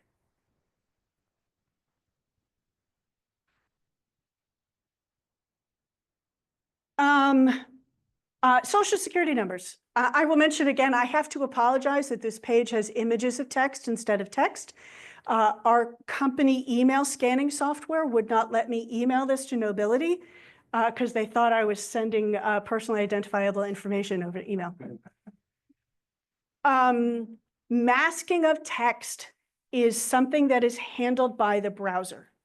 And it's so easy in Figma or Adobe XD or Axure or whatever your wireframing thing is to put the little dots and the dashes in, but that is not native. And I actually, luckily, managed to be part of a review pre-production before something went out where I listened to how that top field was implemented. And it was not masked for screen reader users because it wasn't native browser implementation. And so we were providing less security to our screen reader users than our users with vision because the field was masked visually but not auditorily. Interestingly enough, I mentioned I have this weird specialty in ATMs. ATM users always use headphones. We've decided on our ATM you never have to mask because you're always using headphones. But screen reader users use speakers all the time. And it also turned out that our UX team had gone beyond what cybersecurity was recommended. Cybersecurity actually didn't need that field to be masked while in use. So it was an odd situation of our UX team being more secure than cybersecurity required. We don't run into that one very often. So the recommended pattern is if you want partial masking, it's plain text with an added button. When it's masked, it's fully masked without any of the dashes and so on, because that's native. And if you want the dashes, it has to be fully unmasked. And this is web, this is iOS, this is Android. All right. I've hit the end of my usability. Yes, question. The icon solid and visible. Oh, sorry. Microphone. Thank you, Louis. For the icon itself, does that pass accessibility, or do you need or should you have a label saying show numbers or hide numbers? So we have decided that this icon, it's used enough, like it's not native, but it's used in a lot of places. And we've decided at this point that that's an understandable icon and we don't need a text label on it. Again, that's where I would pull in my research team and I would do an online survey or a click test where I showed a lot of icons and see, is there a globally understood meaning for this icon? The more that you've drawn it yourself, the more you need a text label next to it. Magnifying glass, everyone knows what a magnifying glass is. Everybody knows, what that is. So we have a screen reader label on that, but we don't require a text label next to it. But any icon basically that you design yourself, it's got to have a text label next to it, no matter how happy your designer is with their cool icon. I'm sorry. And if you have a mix of them, it probably means that they all need labels because your designer's also going to have a heart attack if half the icons have text labels and half don't. And that's my goal is just, I thwart my designers sometimes, but I do try to make sure they don't have a heart attack. That's my goal in life. All right, so I've gotten through my visual design checklist. I'm now switching over to the usability part of it. So it's going to be talking about both usability and content writing. Also, when you have separation of roles, what should your designers be annotating before they deliver it to you? As a design team, what should you be annotating before you pass it down the road? And the more differentiation you have amongst people, right? So I had an 11-point, I think, design checklist. I've got a 16-point UX and content checklist. Like, the more differentiation you have, you need to be deciding who's responsible for doing that final check for each of these. And we actually, this year, we rolled out, we have a control. So as a bank, we have risks, and then we have controls, which are processes that we put in place to mitigate the risk. And we have an annotations control. And when a design is delivered, the designers have to attest that they went through this checklist and added all the annotations to their design. And the person, we're agile. And so our designers are working a PI ahead, or not a PI, but working a release ahead of our developers. And the designers are working at the feature level, not at the story level. And so we don't mark a feature as ready to build until we have checked to make sure that annotations have been added for all of the designs underneath it. I don't have many slides on this topic. So what I'm going to do, well, we've got about an hour. We'll break for lunch around noon. Oh, I should set a, hold on, set an alarm for 11:50. Set an alarm for 11:55. Okay, so we'll break at noon for an hour, and then we'll have more time this afternoon. And that was the most lecture you get. Y'all have been great, and I appreciate you interrupting with questions. I've got a lot more patterns that we'll walk through, so we'll get more and more interactive as the day goes on. And as we get to the end, at some point, probably an hour before we're done, I'll stop going through my slides, and I've got a Slido poll, and we'll just start picking which topics people want to listen to most. So to try and keep you all awake, I will get more interactive as the day goes on. I appreciate you powering through all of that lecture. So general guidelines for annotations. Save your lives by putting as much as you can into reusable patterns. We use side sheets a lot instead of modal dialogues. So there's a lot of documentation that goes into how does a basic side sheet work? You know, how do you open it? How do you close it? What are all the controls while it's open? We document that once for the pattern, and then people that use a side sheet don't need to do that. So same thing for page templates. If you've got a page template that maybe has primary navigation and secondary navigation and a heading, when you make a new template for a page or for a component or for a card, annotate the template once and then try and relieve whoever's using it of having to do that every time. Annotations, we require them to be part of the specification. They cannot be in a separate thing because when you update the spec, you have to update the annotation. So we have them as a layer that you can turn on and off because they really busy up the page and make it unreadable, but yet they have to stay in sync. So our annotations are another layer on top of the spec. We're a Figma shop. Figma has some new features in it that what we run into is that our developers don't have Figma licenses, so they're viewing just the interactive prototype. So you have to add a button into the prototype to turn the layer on and off because the developers don't have the ability to show hide layers. But once you've done that, it gets weird when you have dynamic pages. I'm not a designer. I've never actually, the last time I was paid to make a wireframe was probably in 2006. So I'm kind of reporting what our designers do. I only have so far I can go on that. So there are a lot of annotation sets out there. There are a lot of great plugins out there that you can use. I just want to give you an example of what we're using so you understand them. But honestly, they're all great and it doesn't really matter. So the key things to note as we go along today, there'll be a lot of times where there are boxes. There'll either be these dashed boxes or there'll be like a magenta solid box for groups. So Lewis, when we get talking about your field sets, we'll have more of these boxes in there. I think the only thing that I'll mention here well, I'll talk a lot about tabs and reading order. I do want to point out we have one annotation for where you need alt text for an image. We also have an annotation for when an image does not need alt text. I personally prefer that because I want to know, like we'll get back to this idea of a risk control. We need to know someone went through that page and made decisions.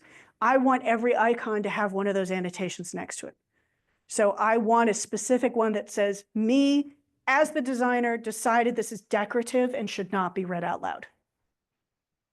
That, again, can be handled at a pattern level because there may be some common patterns, so you don't have to annotate that every time.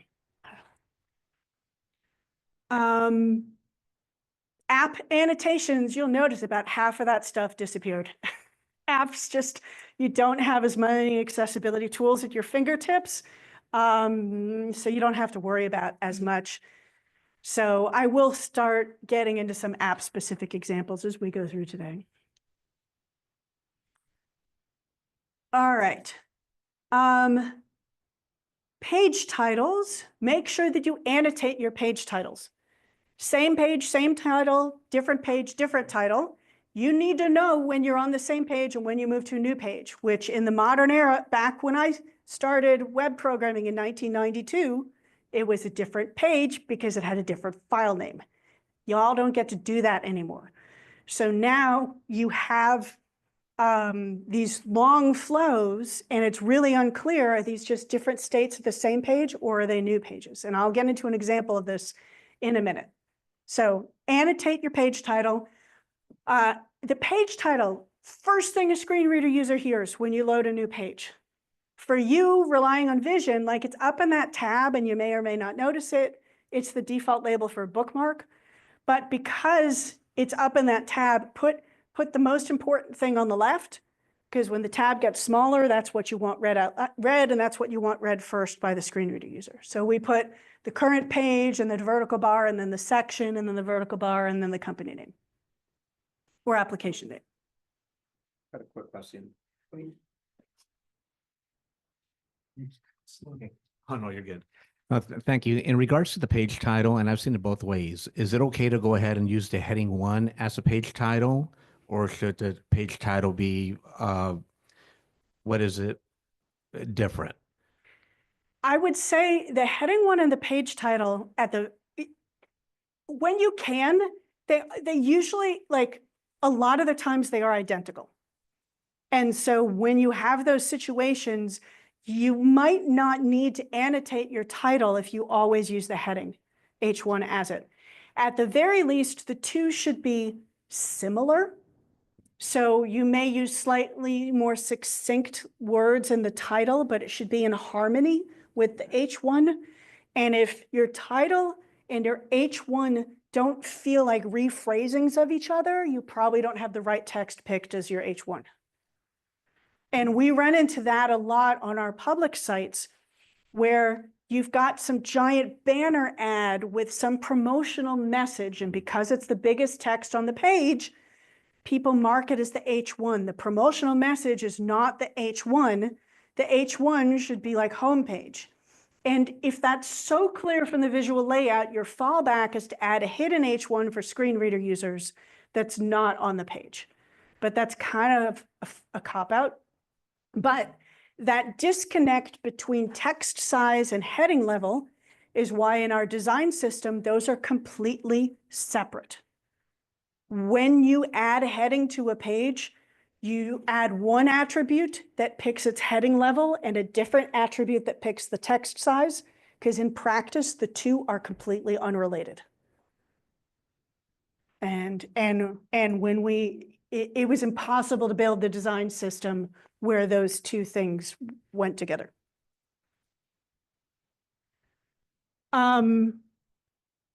Landmarks and regions. So these are some of the default ones that you want. Again, do this once at the template level, and then most of your design team never has to think about this again. Landmarks and regions are built into WCAG. They are an advanced screen reader functionality.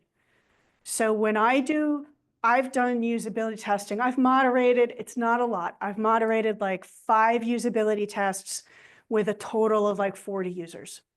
It's not a lot. It's more than other people, but it's not a lot. But my people were from my marketing company that we use for our regular participant recruiting. And they are people that are not highly skilled screen reader users. So for example, tables, I ran a usability test with 7 screen reader users. Only 2 of them even knew that their screen reader had a tables feature, and only 1 of them knew how to use it. And 1 of them was a guy who taught screen reader classes. So the nice thing about regions is that the region labels get read when you go into them from either direction. That's a very handy thing because you can read the page forward and then you can up arrow and read the page backward. And those named regions, I do like that they get read when you come in and when you come out. But for example, when you pull up a list of all the headings on the page, I would love them. Well, let me wait till I get a screenshot. Remind me that I want to talk about how much I dislike named regions when we get to some of the dialogues and screen readers for headings. So let's talk through an example of a carousel and how to design a carousel. So here's an example that we'll be working through. This is taken from the Truist store where you could buy Truist merchandise, which is mostly only used by company employees. So that we have stuff to wear to company events. So here's an example. Now, a lot of carousels only show one at a time. This is a slightly more complex because you've got 4 cards being shown at once, 4 items at once. So here is, I love an NVDA, and I'm sorry I can't show this. I'm using a loaner laptop today that doesn't have NVDA installed on it. But NVDA has a speech viewer that you can use, and you can put on the side everything that's being read out loud, which is really helpful in meetings where you're demoing with a screen reader with people that haven't developed an ear. Also, you can have the sound be quiet and all the text still goes into here. You need to be very careful. The speech viewer will show text that was never spoken out loud because it shows all the text that was queued up to be spoken. But if you interrupt it and you jump forward, or it gets interrupted by an alert and it never gets read out loud, it still shows up in the speech viewer. So ultimately, you do have to listen to it, but it's very handy. It's also great for submitting bug reports because you can go through and listen to a page with the screen reader, and you can use your control mouse wheel. I don't know how you would do this other than that to make the text large enough that can actually be read. And so I'll walk through a page with a screen reader, look at the output, include that in the screenshot with my bug report, and I'll even highlight the bad text in there. Anyway, so let's look at the text on the side for this.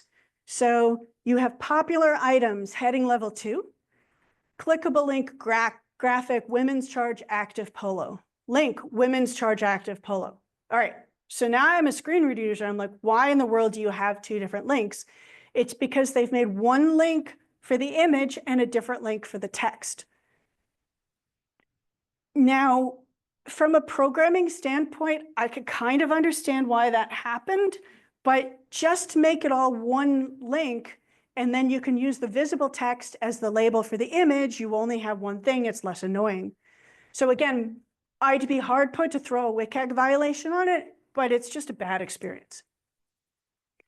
You also end up with because of this, they have problems with the alt text. So we go down to the umbrella, the graphic is labeled vented 62, and the visible text is vented 62-inch golf umbrella. And people are more likely to QA test the visible text. I'm sorry, it's awful, but it's true. And so the more that you rely on the visible text, the more you're going to rely on the right text. All right, but now you get into this, right? So you've got the 2 links, the dollar amount, the button add to cart. 2 links, a dollar amount, the button add to cart, 2 links. Does that add to cart? Like, is that dollar for the item above it or below it? Is that add to cart for the item above it or below it? Visually, you can see this because they're stacked into nice little columns, but the screen reader user is going to be totally lost. So what could you do to this? Lewis, yes. It's a WCAG failure right there because the the button texture is not unique. Right. So it's already a failure going through. Oh, there are tons of WCAG failures. I just can't fail them on the fact that the image and the text are separate links. But I got lots of other ways to fail them on this. Oh, yeah. So how would we? So we'll talk about making those learn more unique, but I want to talk now about, so I have borrowed this pattern from Sonia Weckerman. This is on Smashing Magazine. Like I've said, Smashing Magazine is one of the few places I've found where you can get design articles. They tend to be design articles from people that do both design and code. There are very few of them that are pure design, but it's a start. So this is where we get into examples of named regions. Let me talk through So some of the things that are going on, so on the left are the design considerations for the carousel. I'm not going to go through all of them. But so we have these named regions, and what that will do is that will help contain each of those items that's for sale so that people know when they leave one and get to the next one. And so I think I want to be, yes, on this slide. So here's an example from our site. So you log into your banking dashboard and you have a lot of insights on your bank homepage. And they're arranged into these cards. So what I want to do is talk about, so we have a couple named regions. What are we going to name that outer box for the carousel? What are we going to name the inner one for the slide? And then as a bonus, what would you label the left arrow, the right arrow, and the dots?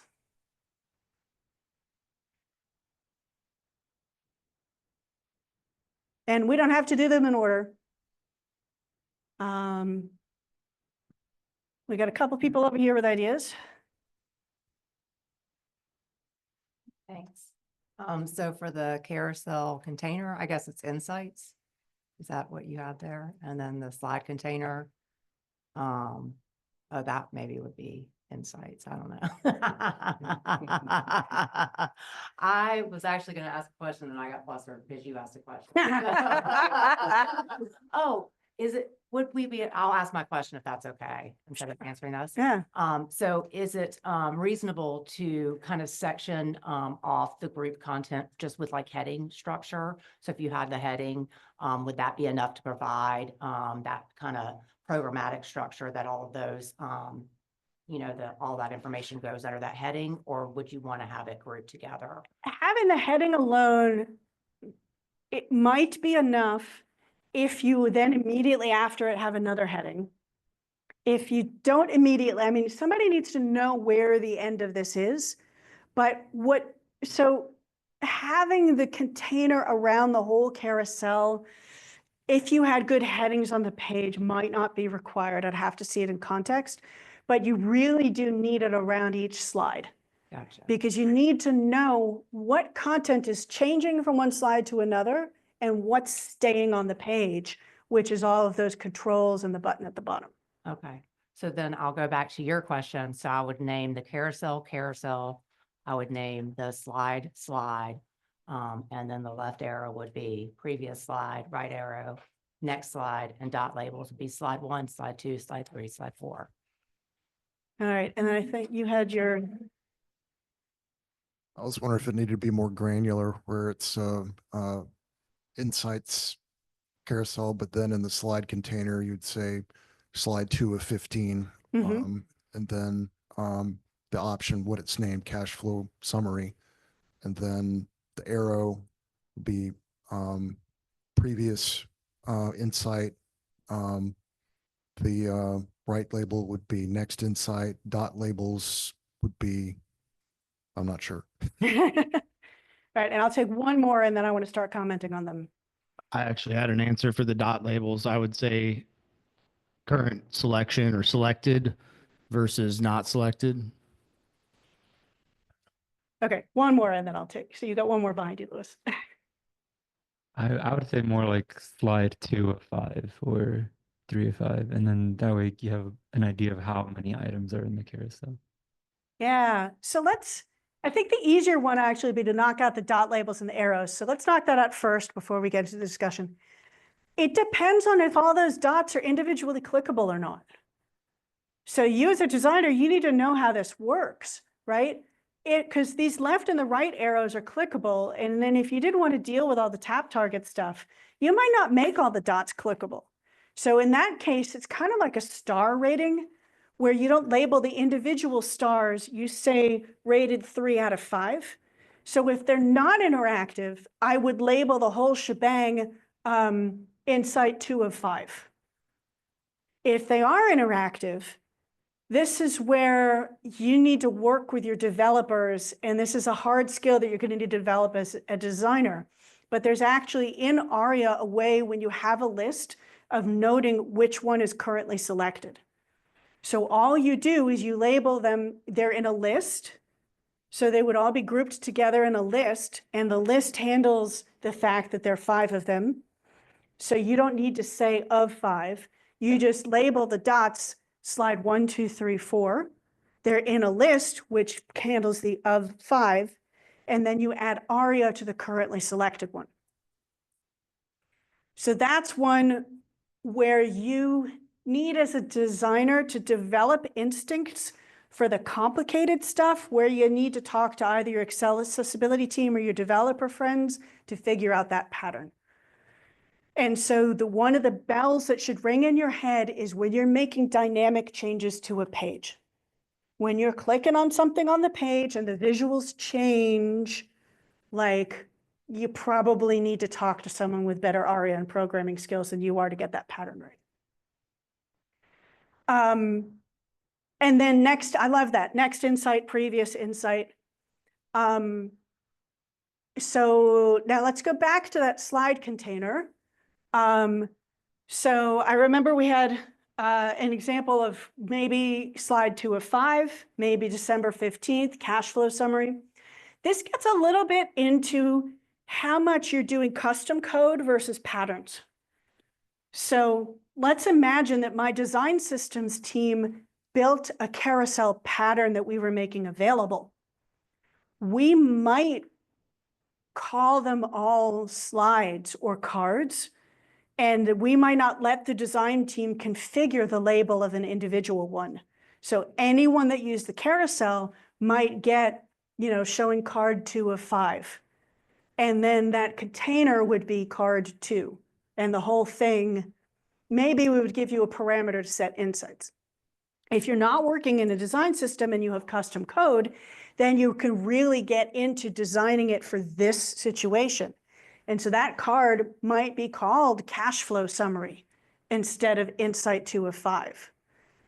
But the insight 2 of 5 is nice because it ties it all together and reminds people that they're paging forward and backward through the insights. So it depends a little bit on how much you want to lock it down or customize it. The other problem you have if you design the really custom code for this, what I've seen is that someone else somewhere else on the website takes your carousel code, copies and pastes it, and they're not good at accessibility, and they only update the visuals and they forget to update all the screen reader code. And so now all of those really cool customizations for this carousel completely break the other one. So it also depends on how advanced your team is and how consistently you're checking your designs with screen readers. Yeah.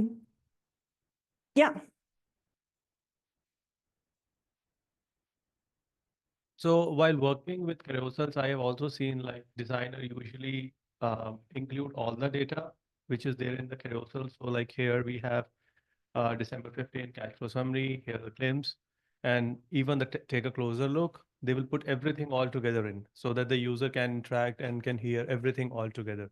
Is So that like for a screen reader user, all 5 cards would be on the page, even though user relying on vision is only getting 1? No, the content on the first one would be announced entirely, not all the 5.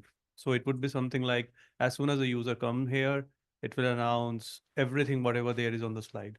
Is that a failure, or is it like depending upon how the designer wants to put it So together? like when you hit the next slide button, it uses a live region announcement to read the entire card out loud?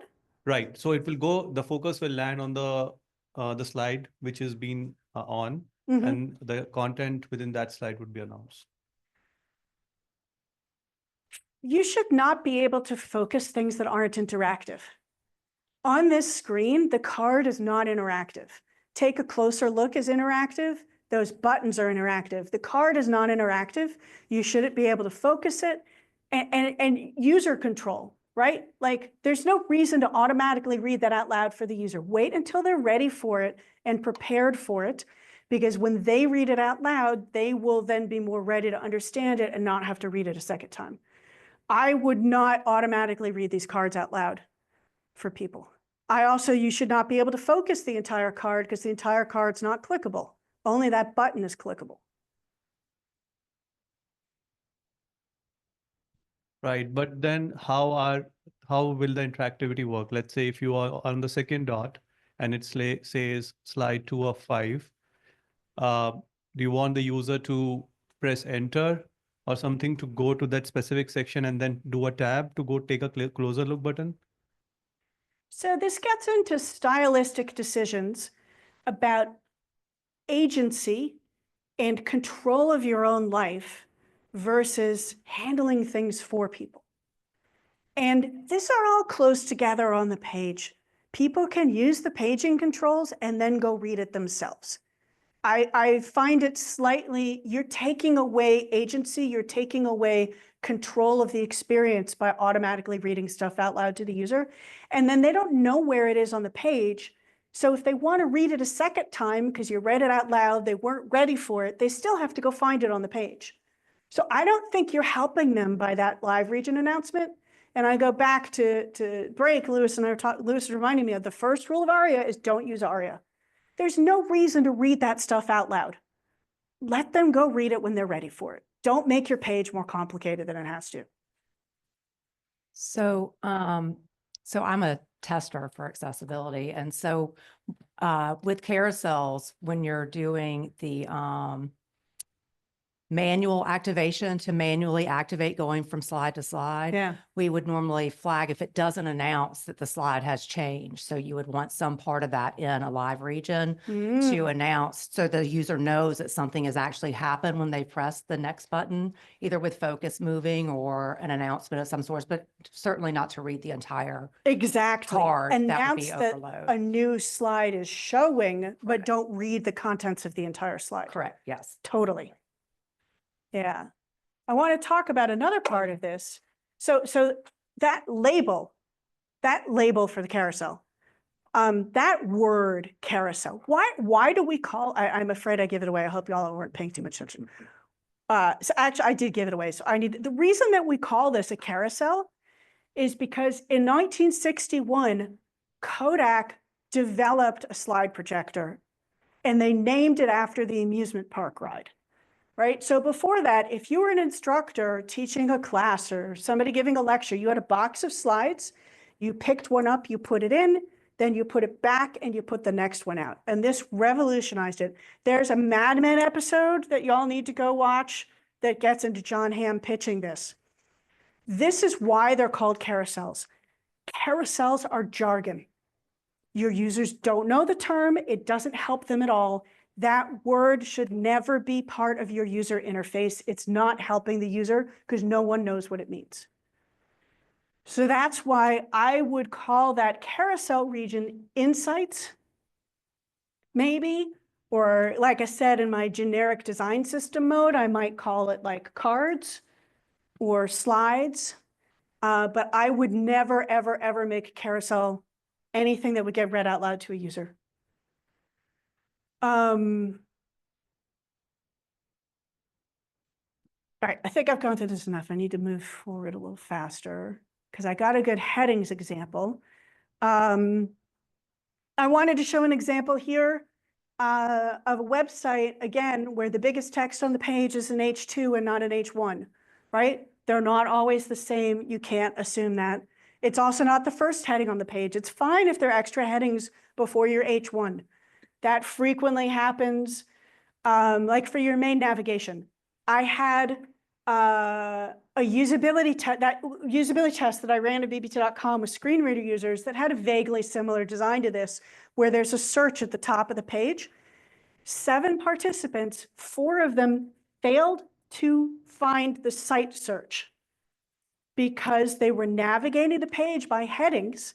My header on the page had no headings and they never found the site search, right? Like this is such a dead simple task for someone relying on vision. So I make them put everything on the page inside some heading for the header, heading for the footer. And that gets back into this idea of named regions. Yes, technically, there are keyboard shortcuts in JAWS and NVDA that will read all the named regions on the page, and you can read the header and you can read the footer. And that's an advanced skill that nobody knows how to use if you're not employed by one of our accessibility consulting friends. Oh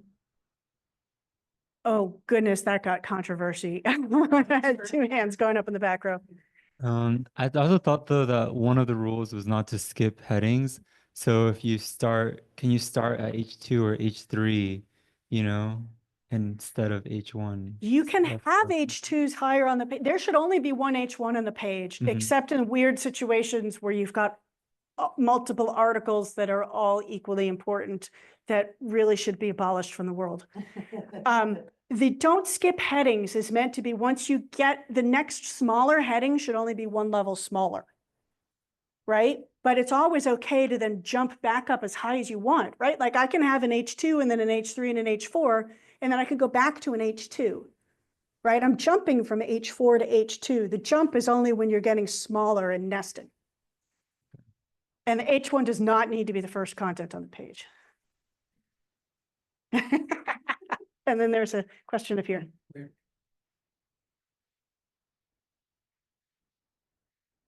Thank you very much. And to be honest, I'm going to piggyback on that because the thing is, I've read several articles where it always says start with an H1 and then you go ahead and it has to follow a certain sequence. So is that like a commandment or it's like we can go ahead and start like what you said with an H2, That's then go to an H1? that's never lived in the real world. Okay. And hasn't worked in complicated websites. And I've got so much junk on my website above that H1 Yeah. that if I started with the H1, like a lot of times usually that people will miss a lot of stuff. I'll talk about this a Okay. little more. I've got some, Okay. I don't know where it is. I've got some screenshots. Yes, exactly. So let's talk about screen reader user navigation patterns. So screen readers users have a lot of superpowers that we don't. One of which is reading just the headings on the page. And this is actually very commonly taught as one of the first things that you learn when you use a screen reader is to jump heading to heading on the page. And you're taught to listen to all the headings on the page, find the spot on the page that you want to go to, jump there, and then start from there. So if you have content on the page that's not inside a heading, users will miss it.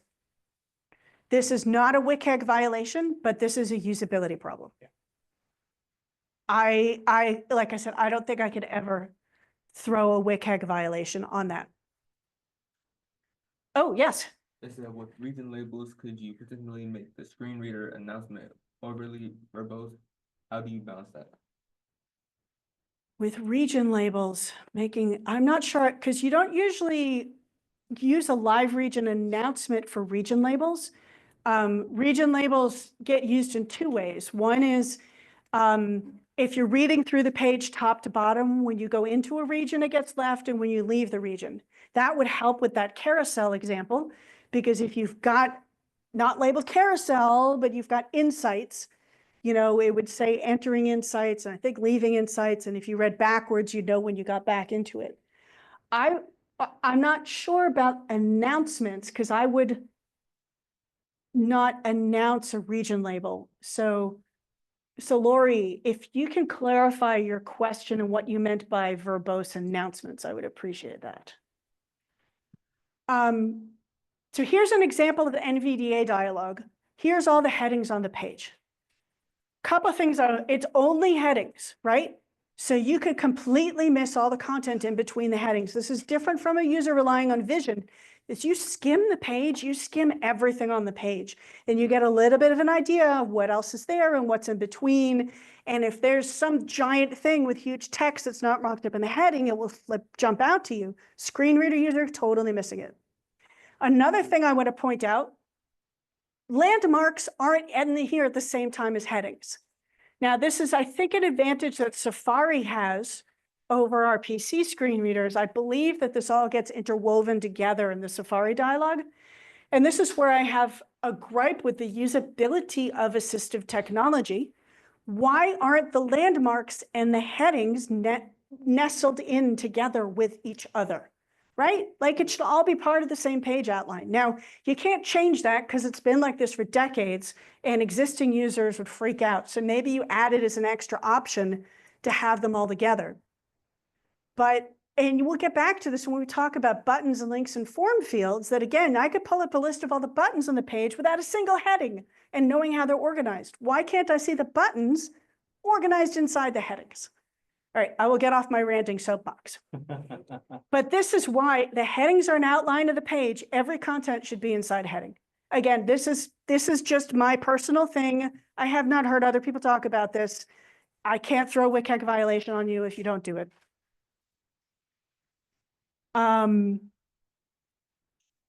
So here's an example. Apologies to UNC Music Department. My husband's faculty at UNC, so I pull a few examples from them. So we've got upcoming events. They have marked the largest text as a heading. So what I've done, you can see in the middle column, this is what you see. And then in the right column, I've done this kind of a semantic version of it of what the screen reader user understands. So Sunmi Chang is a heading. Pluta Evans Duo is a heading.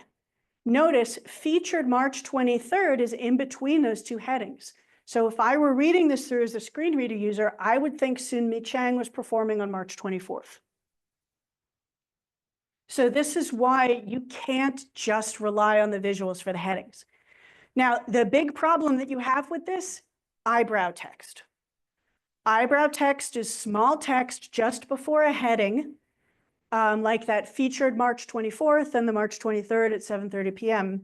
And my carousel, so I had a question here from the gentleman in the plaid shirt. Like you said that you would have called that card, the label of that region, December 13th cash flow balance. That's because, again, they had eyebrow text. They put the date before the heading.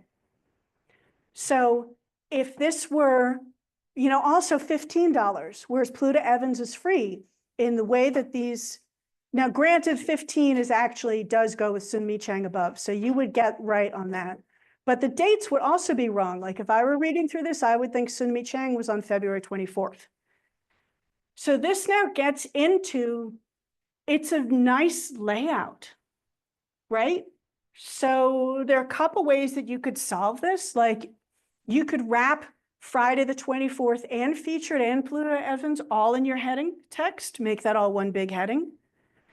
You could maybe make add a hidden screen reader heading at the top of the card.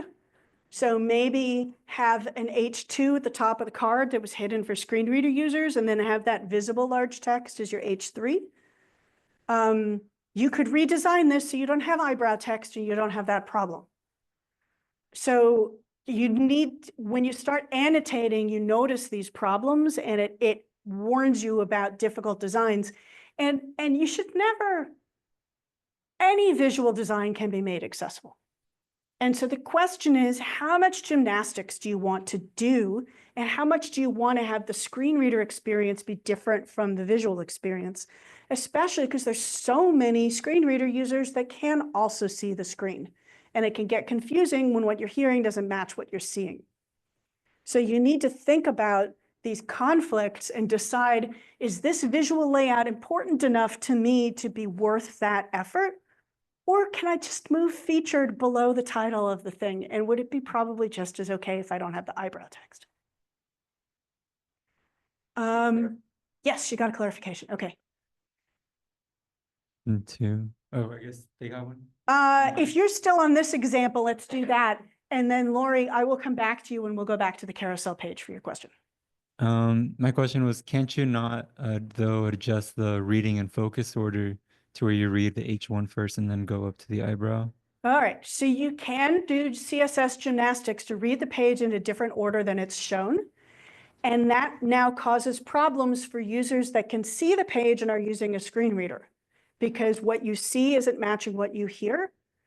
I don't recommend that as a technique.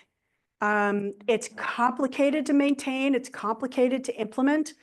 It's going to break down at some point and you're just setting yourself up for disaster. It's technically possible for people that are really, really good at it. I think you're setting yourself up for trouble.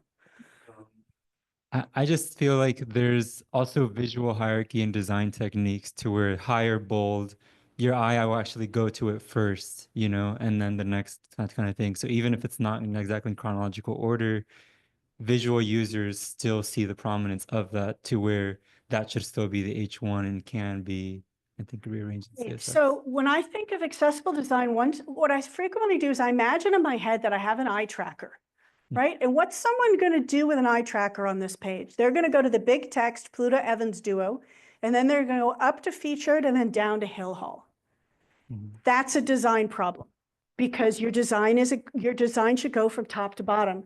And if people are reading this and jumping up and jumping down and jumping up and sideways and go on, you've got a poorly laid out page and your design is too complicated. And it may be visually appealing, and this is where visual designers and UX folks get into arguments. It's a visually attractive design that has poor usability. Yes.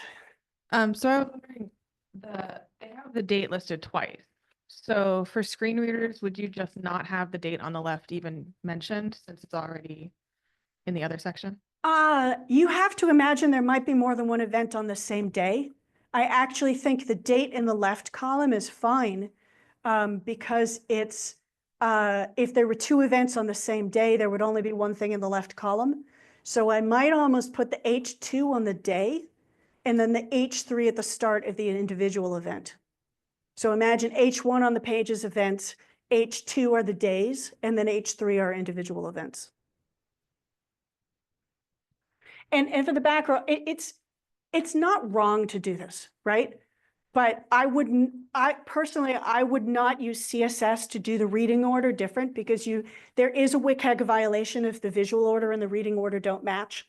What I would do instead is I would add a hidden heading for screen readers that would be before the eyebrow text.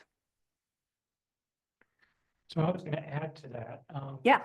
So I use both magnification and screen reading kind of flip-flop. Mm-hmm. And what I would personally do here, take the eyebrow text, move it down next to the price. Mm-hmm. The idea being that I could get all the information and then take a look at the price. Because not only are we talking about having that small, small section, which I use all the time, you also have to think about cognitive load. Because just moving around like that, if you have regular vision, you can just, glance really quick. I have to basically, it's like navigating a traffic circle. Right. So I would just move that and just, yeah. And as far as, just wanted to touch really quick on the whole heading level business. Mhm. This is strictly my personal view. I personally do not like when headings are skipped, heading levels are skipped. I realize it's not a WCAG violation, but a usability violation. However, in my head, my mind wonders what I've missed. So. And I just want to clarify what I was saying is that going from heading level 4 to 1 does not count as skipping. Yeah, but yes. Yes. Hi. I was just wondering if a possible technique might be to take it out of the heading structure kind of thing and putting it into a list structure. So now like each of these is a list. Would that be another solution that allows you to avoid having to worry about the exact order there? You could, but now imagine that you've got, so now go back to that dialogue screenshot that I had where people are jumping heading to heading. So what if you had the eyebrow text as your heading 2 and the event title as your heading 3? So now as you're jumping from heading to heading, you're hearing March 23rd at 4 p.m., March 23rd at 7 p.m., March 24th at 4 p.m. Like that's not very useful information, right? I think the title of the event is more important than the date, which is why I would start the card with it. But what you did would technically work. It would be a semantically valid solution and a WCAGly valid solution. I still think the title of the event's the most important thing. Probably. Yes, and then I do want to get back to Lori online. So I guess my question then is, I think Rob mentioned like he would have put the date and time down with the cost. So, but then aren't we getting into personal preference? Because like I would rather know the date and time before I know the cost. So now that's when we're getting into it's, personal preference designer, correct? Like there's And not a that's hard when you and run a fast. usability test. Okay. Right? Yep.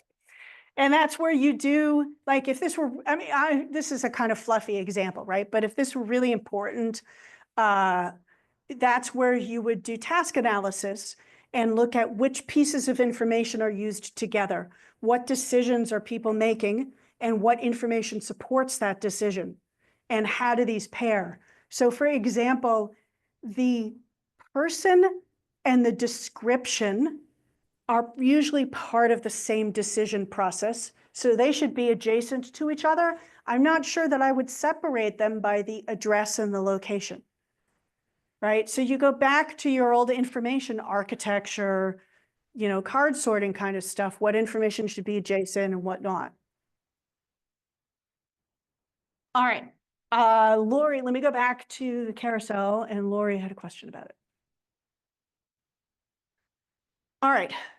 All right. So for example, on the carousel page, there was an insights heading introducing the content in the carousel. If you then also name the carousel region insights, would that be redundant and overly verbose?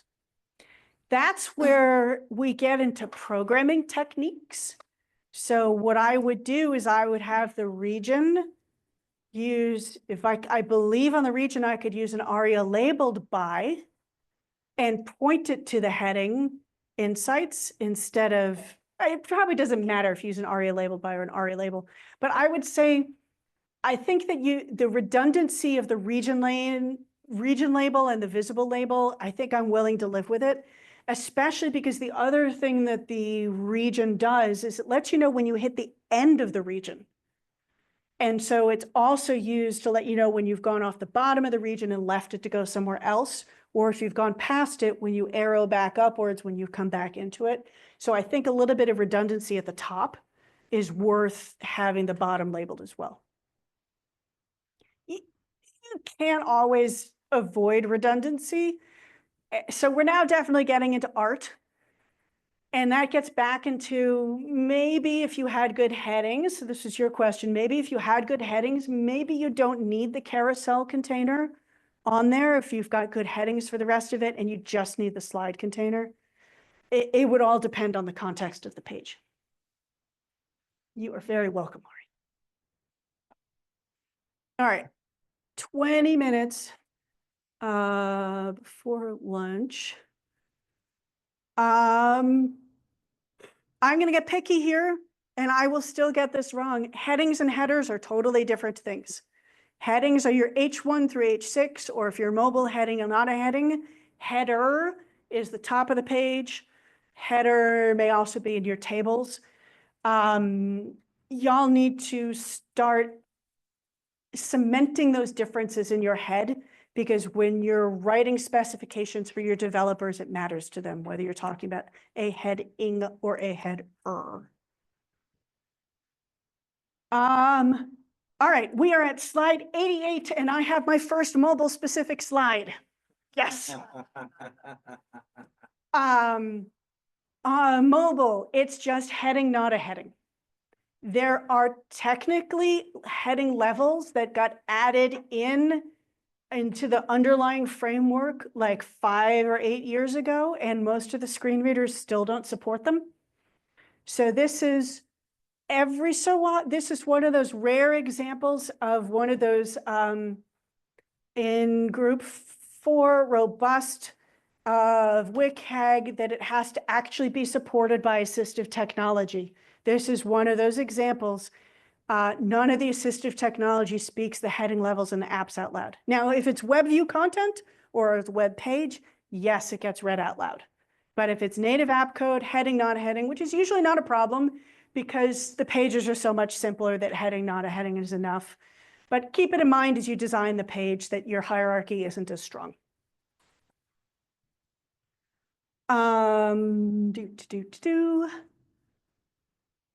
Skip navigation, this is just here for reference. I'm not going to cover it. Just note, you can make it a small menu. It doesn't have to be a single item. Sometimes that's helpful. Our guideline, skip navs, add complexity to the page. You don't have to have them on every page. Our guideline is if it's if it's more than 10 stuff in the header, hear that? Header. If there are more than 10 links in the header, definitely have a skip nav. If it's fewer than five or fewer, no, fewer than five, don't have a skip nav, and somewhere in between the UX team can arm wrestle and decide what to do. But you do not have to have a skip nav on every page, because sometimes it just makes the page more complicated. Oh, yes, question in the back. I've also heard that there's a preference for not just skip nav, but like skip to main content, so that it skips any other, like not just navigation, but supplementary information at the top, maybe like that might be there, you know. Yeah, so skip to main content is the most common skip navigation. Mhm. Yeah, so this gets into a usability thing. Don't label it as what you're skipping over. Label it as what you're jumping to. So don't call the link skip navigation or skip header. Call it skip to main content or jump to main content. Okay. Yep. Thank you. Yeah, that's just old talk to explain what the purpose of that is, Mm. rather than anything else. Whether it's a hidden link for screen readers or for everybody. Skip nav was just, what are you doing? And Yeah. that was before people actually learned how to jump headings with screen readers. And it's also, I've got Jim up there, who's my blind screen reader user, but I've also got Tony up there. Skip navigation is helpful to her on days where she can't use her mouse, because it lets her jump down to a page without having to tab through the entire page, right? So very helpful for sighted users that aren't using a mouse. All right, reading order.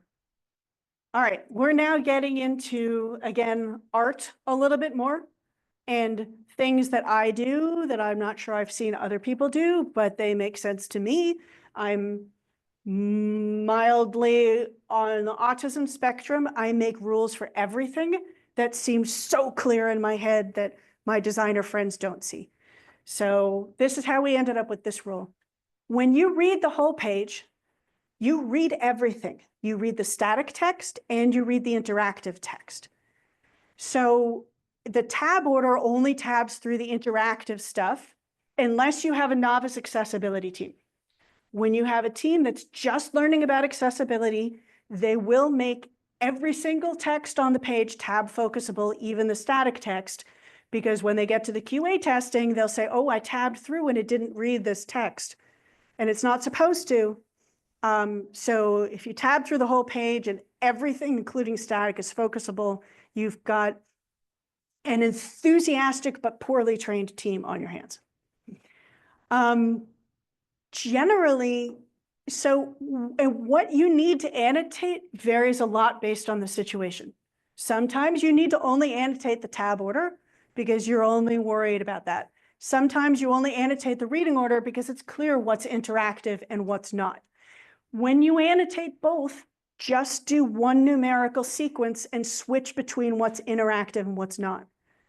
Because the interactive is a subset of the reading order, and there's no need. And also because if you do both of them, you're going to end up with one set of numbers that goes from 1 to 20 and a second set of numbers that goes from 1 to 6, and it's super confusing. So here's an example. I think on this, in the context of my company, we know we don't use interactive cards that look like the top one. So we don't need to know which of these is interactive and which is not. You could tell that the buttons are clickable and the other ones aren't. So I would just annotate the reading order. What's important there is the boxes around the available balance and the posted balance. Because I have seen this implemented where a developer just put a table around those and it read 1,000, 1,200 available balance, posted balance. I have seen it done. So anytime that you have multiple columns, you should consider annotating it to make sure that they're read in the order that you want. Note, I've got that chevron. That chevron is decorative because the whole button on the bottom is clickable. So it has a roll of button, so you don't need to read anything out loud for the chevron because the roll of button gets read by default automatically. That's one of the things that you need to know, that buttons come with their own roles. It's the same reason why you never put the word link inside the label of a link, because the fact that it's a link gets read out loud by your screen reader, right? So that chevron in this situation is decorative.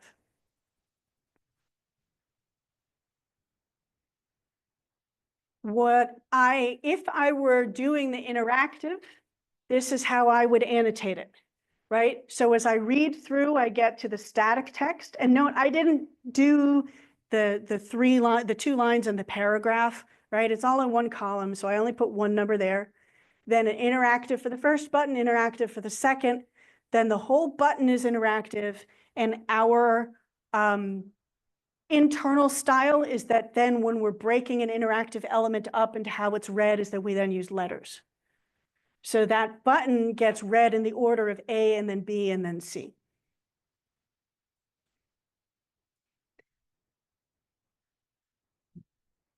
And we have in our annotation design system, it's a 10-minute warning, okay. It's one set of annotations and there's a switch on them, so you can change them between interactive and non-interactive. There's also, you can type into them and you can have an item and change the number on it or just type in whatever you want. So I can type in the 4A and the 5A. So when you're picking your annotation thing, look for that has a lot of flexibility like that. Otherwise, you're going to spend your life, the A, B, and C, and it's also helpful because you don't want to renumber a whole page. So sometimes you end up with 1.1, 1.2, 1.3 because you don't have the will to live and redo all the numbers below it. Yeah. Here's a different example. This is one where that entire card is not interactive now, and that chevron is an actual button. So now we have 4 is the label of my checking, 5 is the available, 6 is the posted, 7 is interactive and the button, and now I need text. I need a label for that button because now it's its own button. And so it's not just details because I probably have one for my checking and one for my savings and one for my mortgage. So it's details for my checking. And so this is also where, as a designer, you need to know how your designs work. And this is most a problem for us when we hire new, more junior designers and they're working in an existing system and they've got a lot of templates that they're copying and they just copy a design that the previous designer makes. And I'm helping them annotate the label for that chevron. And I ask them, well, is the whole card clickable or just the chevron? And they say, oh, I don't know. And my answer is, I can't help you do the accessibility annotations for your design if you don't know how your design works.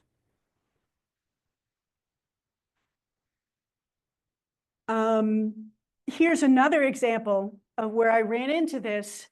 So on mobile, you always have the second pattern where the entire row is tappable because of tap areas, and it fits with the way mobile designs work. On the web, you might implement it either way, and I have a more detailed example of this that we'll get to this afternoon. But the label of that chevron changes depending on whether the right side is clickable or the whole row is clickable. And this was a different team that used a copy doc. So we had our wireframes that the UX team created, and then a copy doc that the content team created that had all the text in it. And I was helping the content team, again, deal with that chevron. And I asked the content strategist, well, is the whole row clickable or only the right? And they didn't know. And so that's where your wireframes and your designs need to be detailed enough that all of your partners really have an agreement about how it works.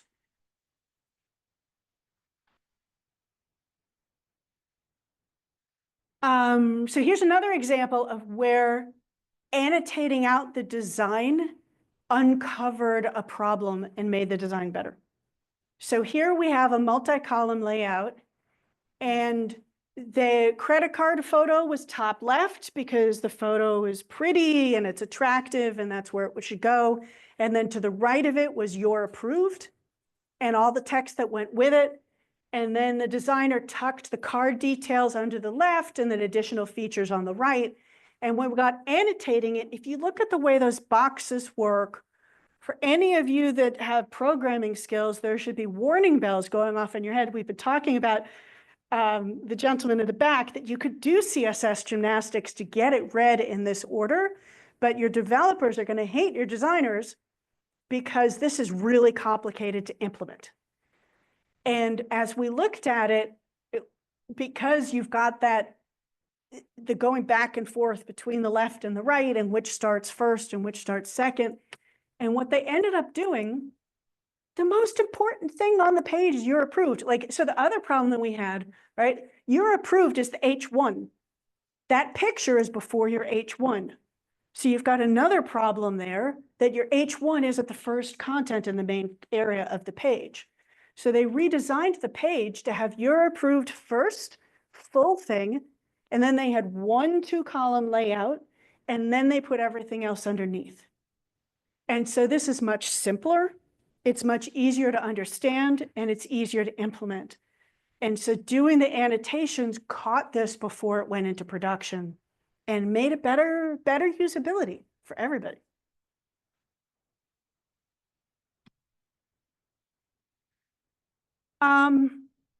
Talking about annotations. So on native apps, generally when you swipe, it reads everything, including interactive text and plain text. So the differentiation between interactive and non-interactive may be less important, depends on the scenario. We call it tab order because that's really short, and interactive order takes up too much room. And it technically works on an app if you've got a keyboard attached. And anyway, we just call it tab order on mobile app, even though it's not really as common, but everyone knows what you mean.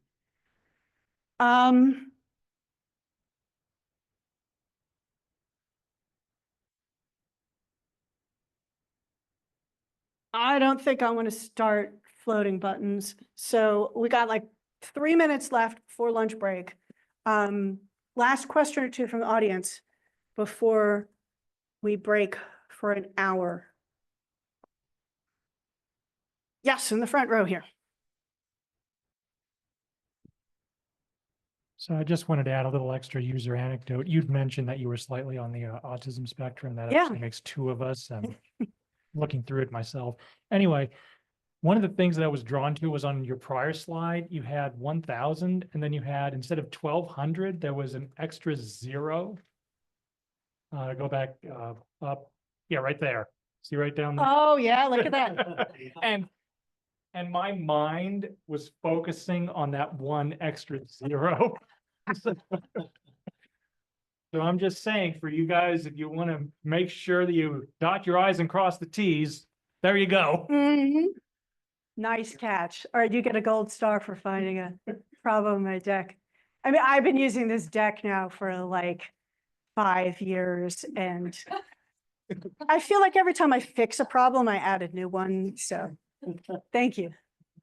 All right, so let me tell you, so we're going to come back here by 1 o'clock and get started. And I'm going to start pretty promptly at 1. I'm not offended if you have other stuff going on and come in late, but I don't want to disadvantage other people because you're running around checking your email or whatever. So we'll start at 1. We'll keep going through and have more interactive discussions, and I will, the session goes from, I believe, 1 to 4. And so around 3 o'clock, I'll cut off wherever I am in my slides, and then we'll start moving into where I'm going to let y'all vote on the topics that we covered, and have some more open discussion. So go have lunch for an hour and we'll be back.